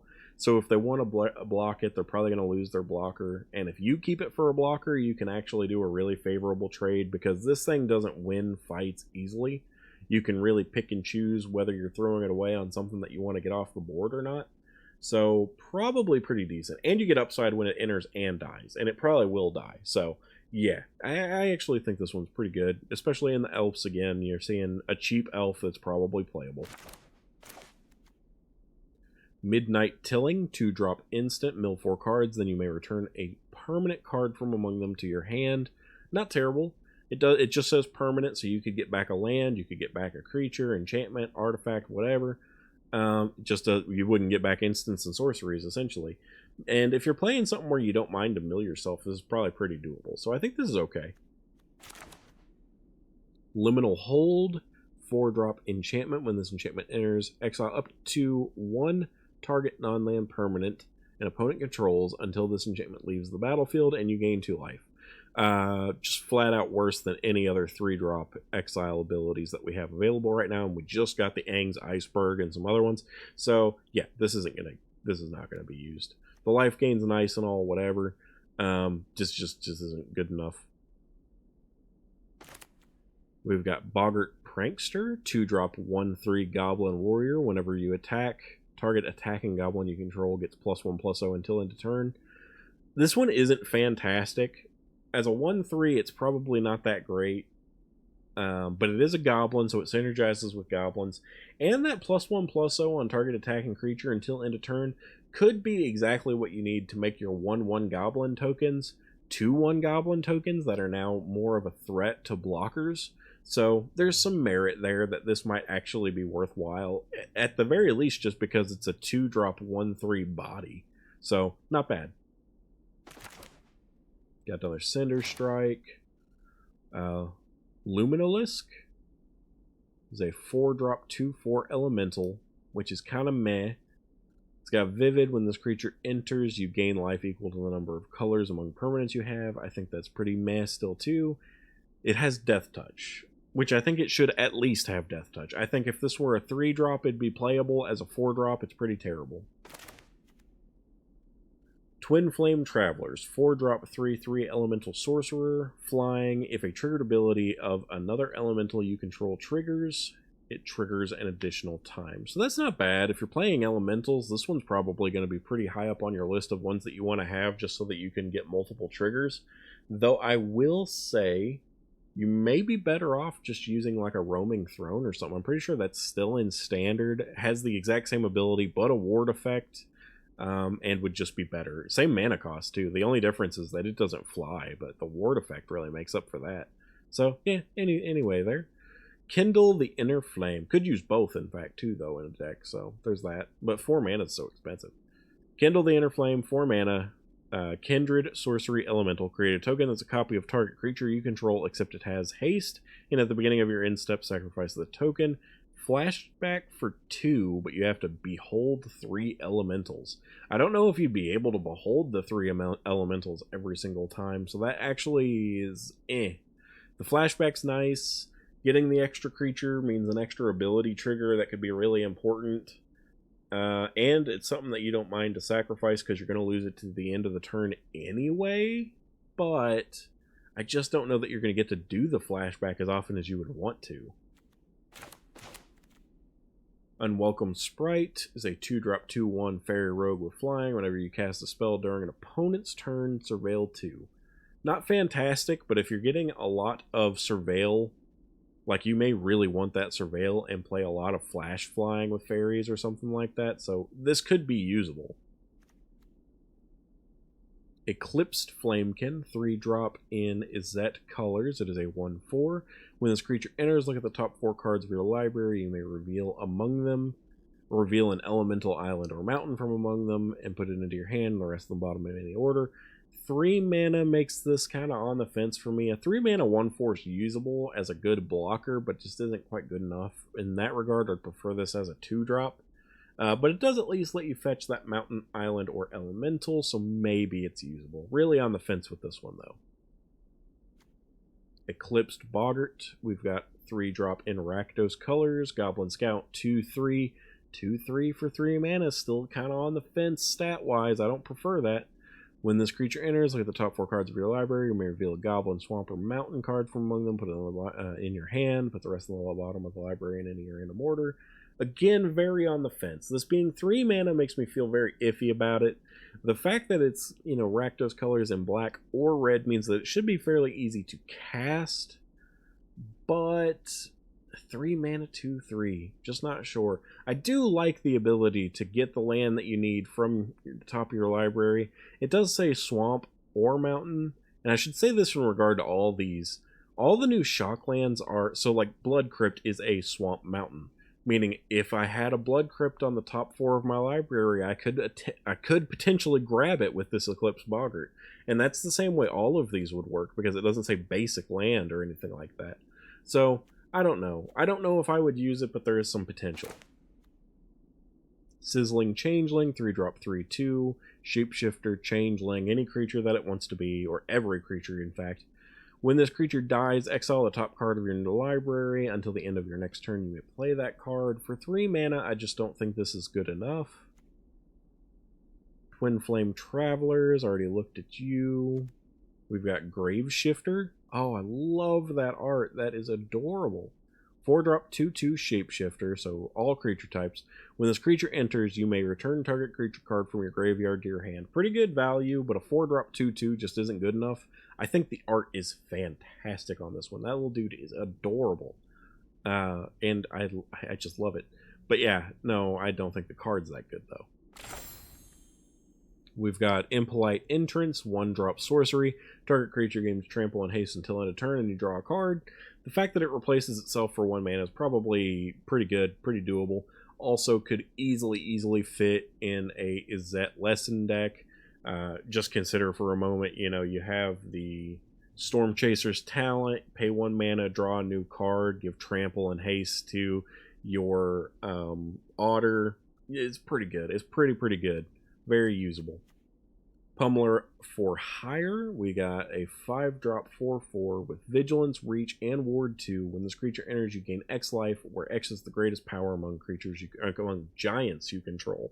So if you're playing giant tribal, then you get value from this. I think it's entirely too expensive. You're never going to get this out on the battlefield.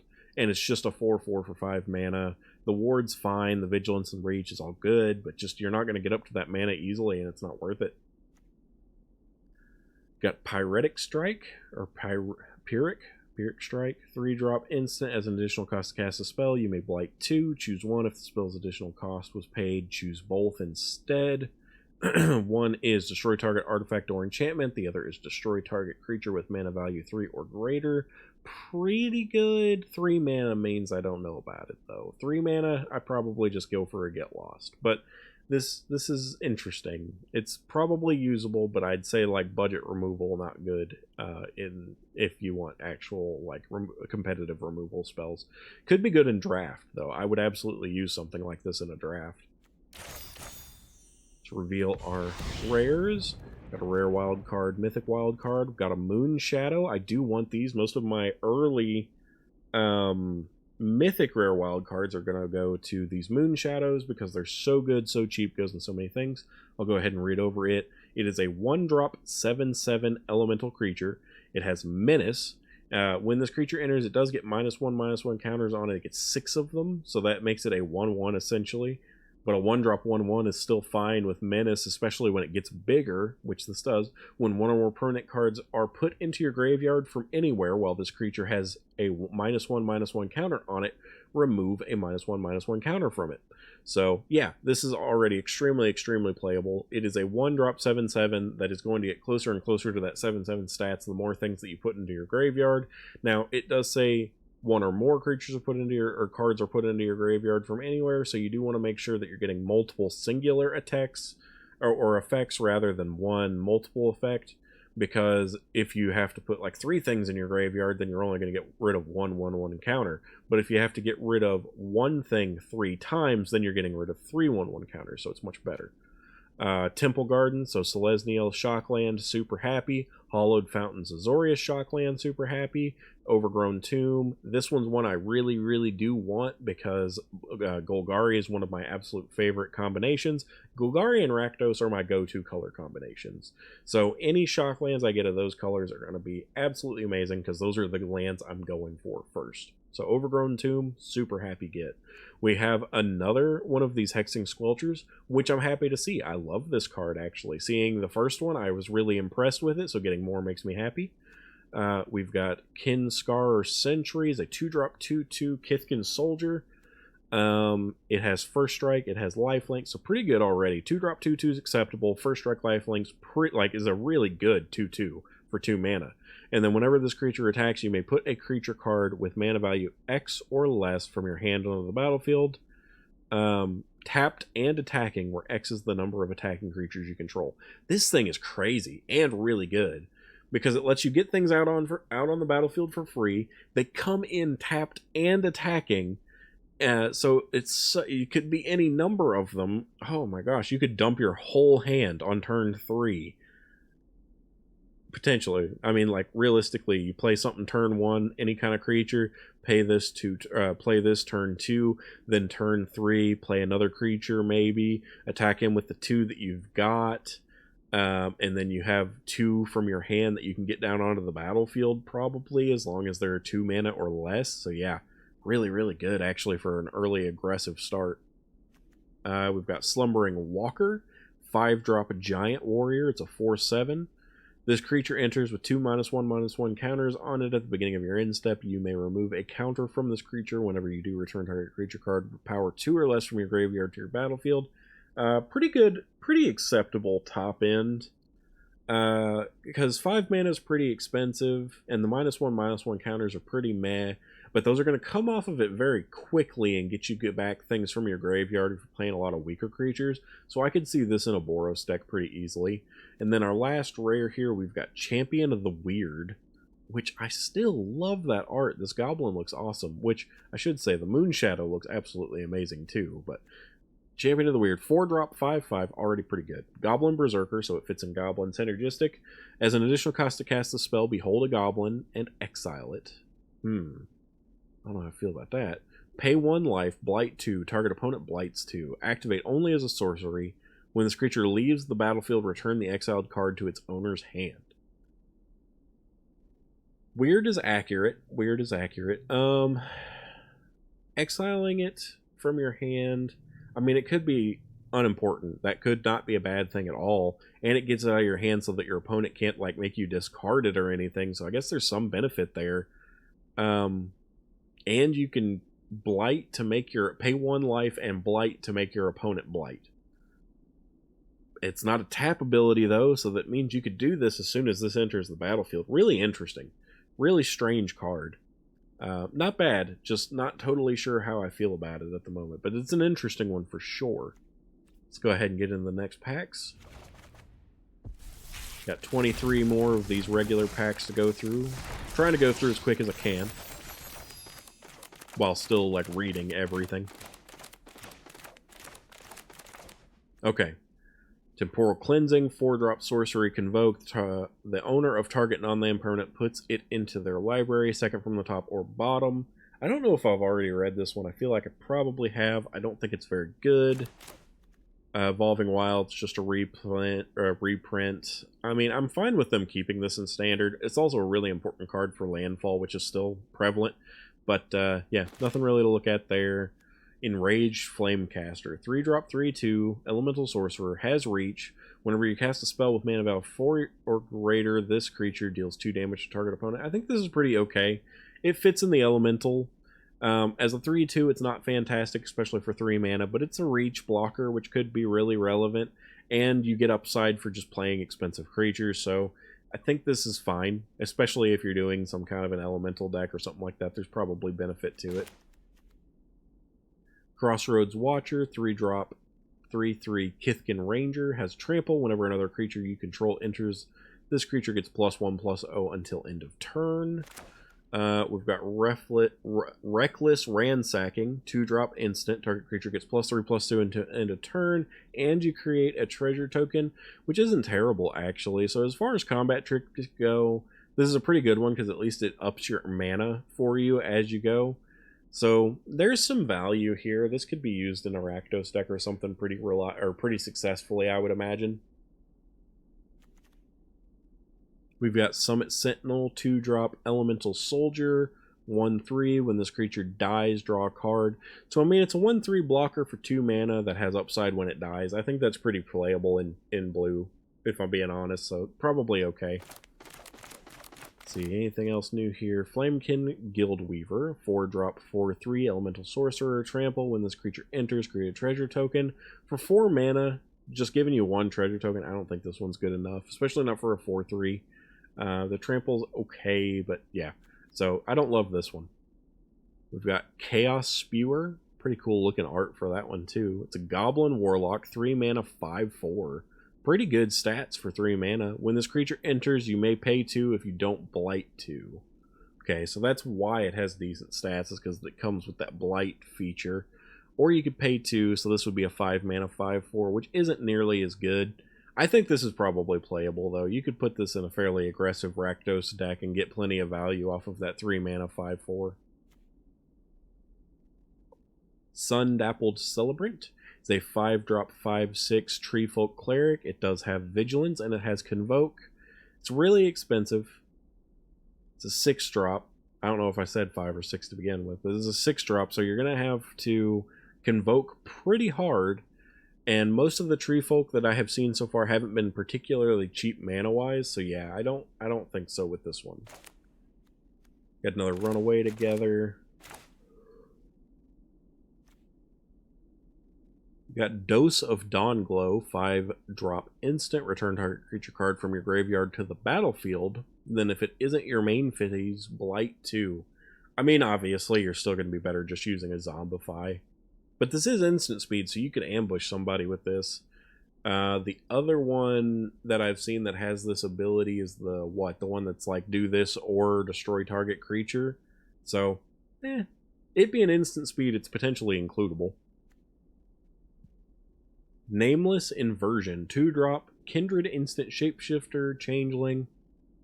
Target creature gets -3 or +3, -3, and loses all creature types until end of turn. This one's pretty weird. I think I would need a specific case where I want this before I would use it. So maybe it's usable as like a sideboard card, but even then, like, we're going to have to wait and see for when this really becomes relevant.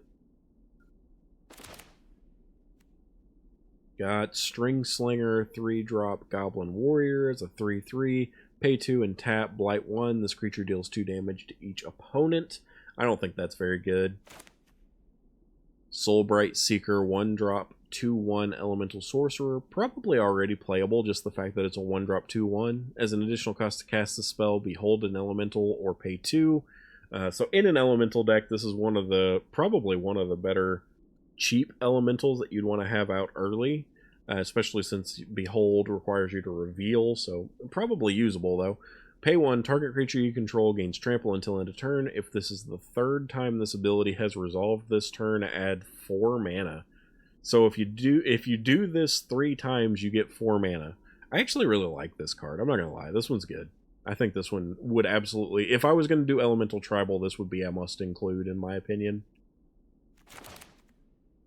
Silvergill Mentor, 2-drop 2/1 Merfolk Wizard. As an additional cost to cast a spell, behold a Merfolk or pay 2. When this creature enters, create a 1/1 white and blue Merfolk creature token. So you get a 2/1 and a 1/1 Yeah, this is probably fine. This is actually probably a pretty decent Merfolk card, because it gives you 2 bodies, and beholding a Merfolk shouldn't be hard in a Merfolk tribal deck. We've got Gathering Stone, 4-drop artifact. As this artifact enters, choose a creature type. Spells you cast of the chosen type cost 1 less to cast. When this artifact enters and at the beginning of your upkeep, look at the top card of your library. If it's a card of the chosen type, you may reveal it and put it into your hand. If you don't put the card into your hand, you may put it into your graveyard. So 4 cost kind of sucks, but overall this card looks really useful for most tribal decks. I think the fact that it's 4 mana really hurts it though. Got Giant Fall, 2-drop instant with choose 1. Target creature you control deals damage equal to its power to target creature an opponent controls. So it's a fight spell or a damage deal spell that's actually really effective. Or destroy target artifact. Yeah, this is good. This is at least as good as an Abrade, really. As long as you have creatures out on the field, basically. But yeah, I think this is fine. Noggle Robber is a 3-drop. Look at that art. That is so colorful. I love the greens and the purples. Very Halloween-y. Anyway, 3-drop in Gruul colors. 3/3. When this creature enters or dies, create a treasure token. I think that's worth it. It is a 3-drop 3/3, which is kind of meh. But the fact that it gives a treasure token on enter and death means that you're getting value out of it. Whether you just played it, bounce it, or, you know, what have you. Yeah, so I think this is actually really good. We've got Vicious Tome Skimmer. This is a Fairy Rogue, 3-drop 2/3, which is, again, pretty meh. I like the stats better on the 3/3, clearly, but it has flying, though. Flying is good, gives you that evasion. And whenever you cast a spell during your opponent's turn, you may pay 1 life, and if you do, draw a card. I would prefer if it was a gain life effect, like even if it was just like a they lose 1 life, you gain 1 life kind of thing. But I mean, the extra card draw is pretty nice, but it stipulates that it has to be when you play a card on their turn. So I don't know about it. That one's really iffy to me. Got some more Mythic Wild cards, super happy. Got a Blood Crypt, that's fantastic. Got some more things that we already had. Got another Hexing Squelcher, so I'm very nearly at a playset of these already from this pack opening, which is pretty nice. Let's see what we got here. Lava Leaper is a 4-drop 4/4 elemental. All creatures have haste. Whenever a player taps a basic land for mana, that player adds 1 mana of any type that land produced. This helps everybody too much. I'm never going to use this. So giving every creature haste means your opponent gets haste too, and so just absolutely not. We've got Scuzzback Scrounger is a 2-drop 3/2, so stats are there. Goblin Warrior, so Goblin Synergy. At the beginning of your first main phase, you may blight 1 if you do create a treasure token, so it can help you ramp. Probably usable. I'm not going to say this is a must-have in a Goblin deck, though, personally. We got here Raiding Schemes, Gruul colors, 5-drop enchantment. Each non-creature spell you cast has Conspire. Conspire. As you cast a spell with Conspire, you may tap 2 untapped creatures you control that share a color with it. When you do, copy it, and you may choose new targets for the copy. So that one's kind of a mouthful, but it's interesting. I personally don't think I would use this, just because I don't know of any Gruul decks where I'm going to be going hard on this. But let's think for just a moment. What if you have this out on the battlefield with a Smuggler Surprise deck, or whatever that red card is that's basically Smuggler Surprise. I can't remember what it is, but it's always used in that deck. Getting to double the copy, or getting to copy that spell and do it twice, sounds pretty great. So maybe this is playable in that kind of a deck, and I might try to experiment with that if I get more of these, just to try and see what that's like. We've got Taster of Wares. This is a 3-drop 3/2 Goblin Warlock. So the stats are okay. When this creature enters, target opponent reveals X cards from their hand, where X is the number of goblins you control. You choose one of those cards, that player exiles it. If an instant or sorcery card is exiled this way, you may cast it for as long as you control this creature, and mana of any type you have can be spent to cast it. Okay, this is actually pretty good. It really impacts your opponent's hand. If you're playing this in a Goblin tribal deck, you could look at very many cards, and if you're stealing an instant or sorcery, say removal or what have you, then you get to play it as long as you get to keep this creature. So pretty usable, also probably pretty good in a Goblin deck. We got Wistfulness, is a 5-drop in Simic colors. Creature Elemental Incarnation is a 6/5. When this creature enters, if you play double green, it exile target artifact or enchantment an opponent controls. And when this creature enters, if you play double blue, draw 2 cards. And it has Evoke for 2. I think this is pretty playable. You pay 2 to draw 2 cards and then discard a card, or you pay 2 to exile target artifact or enchantment an opponent controls, or you pay 5, get a 6/5, and potentially do both things. So yeah, this is actually really good, especially in Simic colors, because it's really easy to ramp in Simic colors. So yeah, I like this one.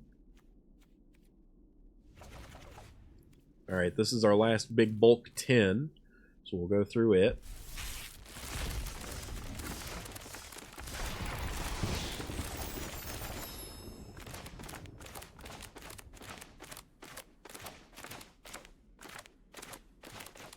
Still do have some new cards here, so let's see. We got Heirloom Auntie, 3-drop 4/4 Goblin Warlock. Stats are good. This creature enters with 2 -1/-1 counters on it, so that already hurts its stats. Whenever another creature you control dies, surveil 1, then remove a 1/1 counter on it. I still think this is playable. The surveil's nice. The fact that it has its stipulation come from whenever something dies, and you get that surveil anytime something dies. Yeah, this is probably still playable, even as a common. It's only a 3-drop, so I think that's usable. We got Wild Unraveling, 2-drop blue instant. As an additional cost to cast a spell, blight 2 or pay 1, counter target spell. So it's a 3-drop counter spell, or you could blight something to counter for 2. I don't like this. I don't like this because it's too blue specific, and more often than not, if you're playing any kind of a control deck, you're not going to be able to blight. So I think this is just bad. I'm not a fan of this one.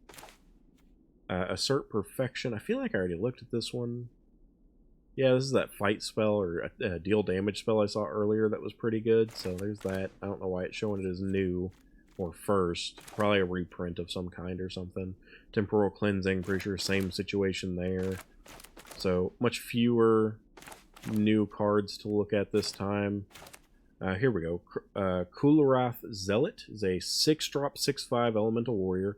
When this creature enters, exile the top card of your library until the end of your next turn.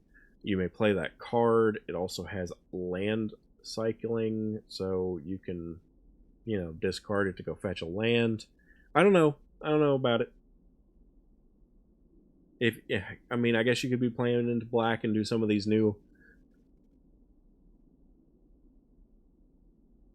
Play some of these new, like, return card effects or something like that, but I just don't like it, personally. Mud Button Curse Tosser is a 1-drop 2/1 Goblin Warlock. Stats are there. As an additional cost to cast a spell, behold a goblin or pay 2. So I think it's fine, because if you're playing goblins and this is in it, then it's a 1-drop 2/1, which is fine. This creature can't block, which kind of sucks. When this creature dies, destroy target creature an opponent controls with power 2 or less. Could matter, especially with blight. Like, if people are blighting their stuff and this thing dies, then you just get to kill something. So yeah, probably decent. I actually don't hate this. I think it's usable. Nightmare Sower is a 4-drop fairy assassin with flying and lifelink for 2/3. I think a 4-drop 2/3 is pretty meh, but all those different keywords matter. Whenever you cast a spell during an opponent's turn, put a -1/-1 counter on up to 1 target creature. So it also does have the benefit of just weakening your opponent's creatures and stuff like that for you. So maybe it's usable, but 4 mana I think is a bit much. Eclipsed Realms. This is a land. This is the first one of these I've seen. It is an uncommon. As this land enters, choose Elemental, Elf, Fairy, Giant Goblin, Kithkin, Merfolk, or Treefolk. It has the ability to tap for colorless mana or add 1 mana of any color. Spend this mana only to cast the spells of the chosen type, or an ability of the chosen type. So, pretty good. Basically like a secluded courtyard, but only specifically for these creature types. So interesting. Perfect Intimidation. 4-drop sorcery. Choose one or both. Target opponent exiles 2 cards from their hand, or remove all counters from target creature. So you could remove a lot of these -1/-1 counters. This could be really interesting on the right cards. So, yeah, not terrible. I will say, too, all these -1/-1 effects, these blight effects, are really bad for Iron Shield Elf. The Indestructible's great, but if it gets -1/-1, it just dies anyway. Wretched Wretch, 3-drop 4/2 Goblin. When this creature dies, if it had a -1/-1 counter on it, return it to the battlefield under its owner's control, and it loses all abilities. So if you use this as a blight target, you could potentially get it back. Not bad, not bad. Very interesting. Thirst for Identity is a 3-drop instant. Draw 3 cards, then discard 2 cards unless you discard a creature card. So probably already not as good as just going with a... oh gosh, I can't even remember what they're called. But there's better draw cards. I wouldn't go with this one personally. We've got Personify, 2-drop instant. Exile target creature you control, then return that card to the battlefield under its owner's control. Create a 1/1 colorless shapeshifter creature token with Changeling. 2-drop create 1/1 token. Meh. You can re-trigger your ETB effects with this and then get that 1/1 trigger, but I still think it's pretty bad. It's interesting. I could see you putting this in, say, let's say, an Azorius, like self-blink deck, something where you're doing a warped creature. You know, you pay 2 mana to warp in, what is it, the Riddler, and then pay 2 more to blink that Riddler. It gets to stay on the battlefield. You draw another card, and you create a 1/1 token. So that's the use case for this that I think would be viable. Prismatic Undercurrents is a 4-drop enchantment with Vivid. When this enchantment enters, search your library for up to X basic land cards, where X is the number of colors among permanents you control. Reveal those cards, put them into your hand, then shuffle. You can play an additional land on each of your turns. At least it lets you play an additional land on each of your turns, but I don't think the Vivid effect is good, and it puts those lands into your hand instead of straight onto the battlefield, so I think this is just meh. Not for me. Got another Mythic Wild card, got another Hollowed Fountain, so happy there. Got another Wistfulness, Raiding Schemes, and Tam. So let's look at the new things here then. Champion of the Shoal. It's a 4-drop 4/6 Merfolk Soldier. As an additional cost to cast the spell, behold a Merfolk and exile it. Whenever this creature enters or becomes tapped, tap up to 1 target creature and put a stun counter on it. And then when this leaves the battlefield, the return card comes back to its owner's hand. Mixed feelings. 4-drop isn't outrageous, but yeah, just a lot going on, and so I'm kind of on the fence on it. Mirror Mind Crowns, 4-drop artifact equipment. As long as this equipment is attached to a creature, the first time you would create 1 or more tokens each turn, you may instead create that many tokens that are copies of equipped creature. That could be interesting. And it's only a 4-drop, so it's 4 cost to cast, 2-drop to equip. The 2 equip cost is pretty manageable, so I don't think that's that bad. So yeah, this could be doable, and could be really interesting. So, especially in that Merfolk deck like I talked about, like that enchantment creating those tokens for you so easily on just tapping your creatures could really make this viable for turning all of those tokens into really powerful, like, copies of whatever you have this crown on. We've got Flitterwing Nuisance, 1-drop 2/2 Fairy Rogue, flying. This creature enters with a -1/-1 counter on it. Remove a counter from this creature for 3 mana. Whenever a creature you control deals combat damage to a player, Planeswalker, this turn, draw a card. 1-drop 2/2 with flying. Even a 1-drop 1/1 with flying is fine, and then you have a way to... yeah. I think this is fine. This would be a good one in a fairy deck of like any kind, really. What we got here? We got Mutable Explorer, 3-drop Shapeshifter. It's a 1-drop for 3 mana. When this creature enters, create a tapped Mutavault token. Mutavault is a land token. Taps for colorless, or you can pay 1. This land becomes a 2/2 creature of all creature types until end of turn. It is rampy. I like the fact that it's just giving you a land token. So for that reason, I actually think I like this. Normally, I would say I hate a 3-drop 1/1, but it fits into any tribal deck, especially if you're doing like green. So, and it ramps you. So yeah, I don't hate this actually. Then we got Donahan Dissident, a 1-drop 1/2 Elf Warlock. Tap, Blight 1, Surveil 1. Tap, Blight 2, exile target card from a graveyard during your turn. You may cast creature spells from among cards you own exiled with this creature by removing 3 counters from among creatures you control in addition to paying their other costs. It's really expensive. It helps with getting rid of those blight counters that you'll accumulate, but yeah, no, I think this one's just too much. I wouldn't bother with it. Even as a 1-mana 1/2, like, that's playable, but I just feel like it would be juggling too much. Like, I'd have to need it to want it. Alright, go through our last Lorwyn packs here. Still quite a few things. Alright, anything here that I haven't already read. Runaway Together we've read. Wary Farmer, 3-drop Selesnya, 3/3 Kithkin Citizen. At the beginning of your end step, if another creature entered the battlefield under your control this turn, Surveil 1. It's okay. 3/3 for 3 mana is acceptable. The land base is pretty easy because you could do green or white. It doesn't lock you into needing both. And Surveil, just anytime you put a creature onto the battlefield, is pretty acceptable. Temporal Cleansing we've seen. Reaping Willow. 4-drop in Orzhov colors, but you could use white or black for casting. Is a tree folk creature, 3/6 with lifelink. This creature enters with 2 -1/-1 counters on it, which sucks. Pay 2, remove 2 counters from this creature. Return target creature card with mana value 3 or less from the graveyard to the battlefield. Activate only as a sorcery. I actually think this is fine then, because it enters with 2 -1/-1 counters, but on the next turn you can just pay 2, return a creature of mana value 3 or less from your graveyard to your hand, to the battlefield. So yeah, actually that's even better because this goes straight to the battlefield. So it immediately loses those 1/1 counters that suck, and then gives you a new creature on the battlefield that is usable. Yeah, I actually like this one. I'm not going to lie. This is pretty usable. What do we got here? Boggart Cursecrafter, 2-drop in Rakdos colors, 1 black, 1 red. Is a 2/3, so 2-drop 2/3 is good stats. Has Death Touch, also fantastic. Goblin Warlock, so it synergizes with goblins and outlaws. Whenever another goblin you control dies, this creature deals 1 damage to each opponent.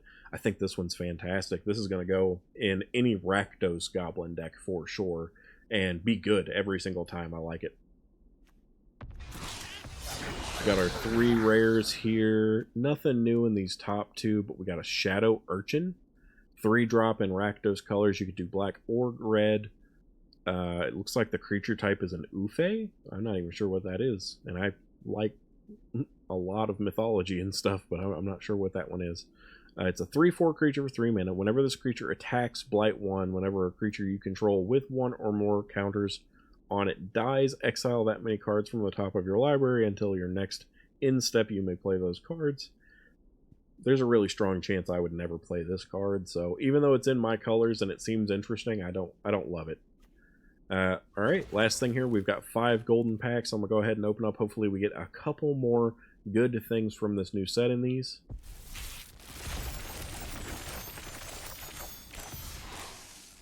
Just going to go for a quick reveal all and start over here. Most of these are things I already have. Got a new Moon Shadow, pretty cool with that. Got another Blood Crypt, very happy about that. We've got the Spine Rock Tyrant, which I've actually seen Malone play with during the early access event, so this is pretty interesting. 5-drop dragon creature. It's a 6/6 for 5 mana with flying and wither. So wither means that any damage it does is being dealt in those -1/-1 counters, which is really nice. And then whenever you cast an instant or sorcery spell with a single target, you may copy it. If you do, those spells gain wither. You may choose new targets for the copies. So this with like a lightning helix, I think that's what he used with it.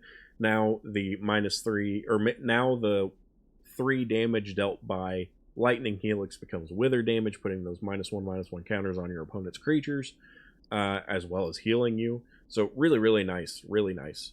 What do we have here? Kiral Attentive First Years, a 3-drop in Boros colors, legendary creature Vampire Cleric. I haven't seen any vampires in a while. 3/3 creature, tap 2 untapped creatures you control, copy target triggered ability you control. You may choose new targets for the copy, activate only once each turn. 3-drop 3/3 isn't amazing, but being able to get this copy ability effect could actually be really useful, so that's interesting. Looks like we've got another Blood Crypt. So the game is taking pity on me and at least giving me most of my Blood Crypts, which I love. I need them really badly. We got Endblaze Epiphany. This is new as well. A 1 red and X cost. Instant. Endblaze Epiphany deals X damage to target creature. When that creature dies this turn, exile a number of cards from the top of your library equal to its power. Then choose a card exiled this way. Until the end of your next turn, you may play that card. I don't love it. I don't. It's okay. It is. But I don't love exiling cards off the top of my library. I mean, it's good if you need, like, say you don't have any kind of other good draw card effects, and this also can be used to kill a target creature, but you have to have enough mana to play off of that. And in mono red, that's a little bit harder to do than others. Not saying that this has to go in a mono red deck, but you'd be looking at putting this in like an Zet deck or something maybe to really play off of it appropriately. I don't know. I just don't like it. Ooh, and then we got a Goliath Daydreamer. I actually have seen these also played by Malone, and they're pretty good. We got, it's a 4 mana 4/4. Whenever you cast an instant or sorcery spell from your hand, exile that card with a dream counter on it instead of putting it into your graveyard as it resolves. Whenever this creature attacks, you may cast a spell from among the cards you own in exile with dream counters on them without paying its mana cost. So let's say you cast a, what is it called? Lightning Helix. Deal 3 damage to any target. And then instead of it going to the graveyard, it gets exiled. And now whenever you attack with this creature, it and any other cards that you have cast that have been exiled in this way are replayable on that attack, meaning you can do it again for free. So very nice, actually. Looks like that concludes all the really new cards that I got. I've got a couple of these rekindled Ashlings in here, which I'm still really iffy on too. But we got some good stuff. I'm really excited that I got so many of the Blood Crypts because I knew and still know that I'm going to be using most of my rare wild cards, at least on lands early here. And so I'm probably going to be building some really janky decks, but we'll see what comes out of it. Hopefully you guys all enjoyed this. I actually thought this was pretty fun getting to read over a lot of these cards and just seeing what rares I got lucky with getting. So new decks to come. I'm still playing Power World because I'm absolutely loving that game, so I plan on keeping some uploads going to that. I do need to do a new recording session, but I do absolutely want to thank all of you, for one, making it to this point in the video. So if you're hearing this, thank you. To anyone who's been subscribing to my channel, I really appreciate that too. The growth has been a bit slow but steady, and I'm happy to see it. The more of that I can get, the more appreciative I am of it. I really do love how much retention I'm starting to get in my videos, other than just Magic as well. So people checking out the Power World series and stuff and liking it and talking to me, giving me comments and stuff. I love that. I love the feedback. Even with these Magic decks, I love feedback and knowing different tweaks that I could make that makes it potentially more fun or more interesting. So thank you. Thank you to all of my viewers. Thank you, everyone, and hopefully you enjoyed this.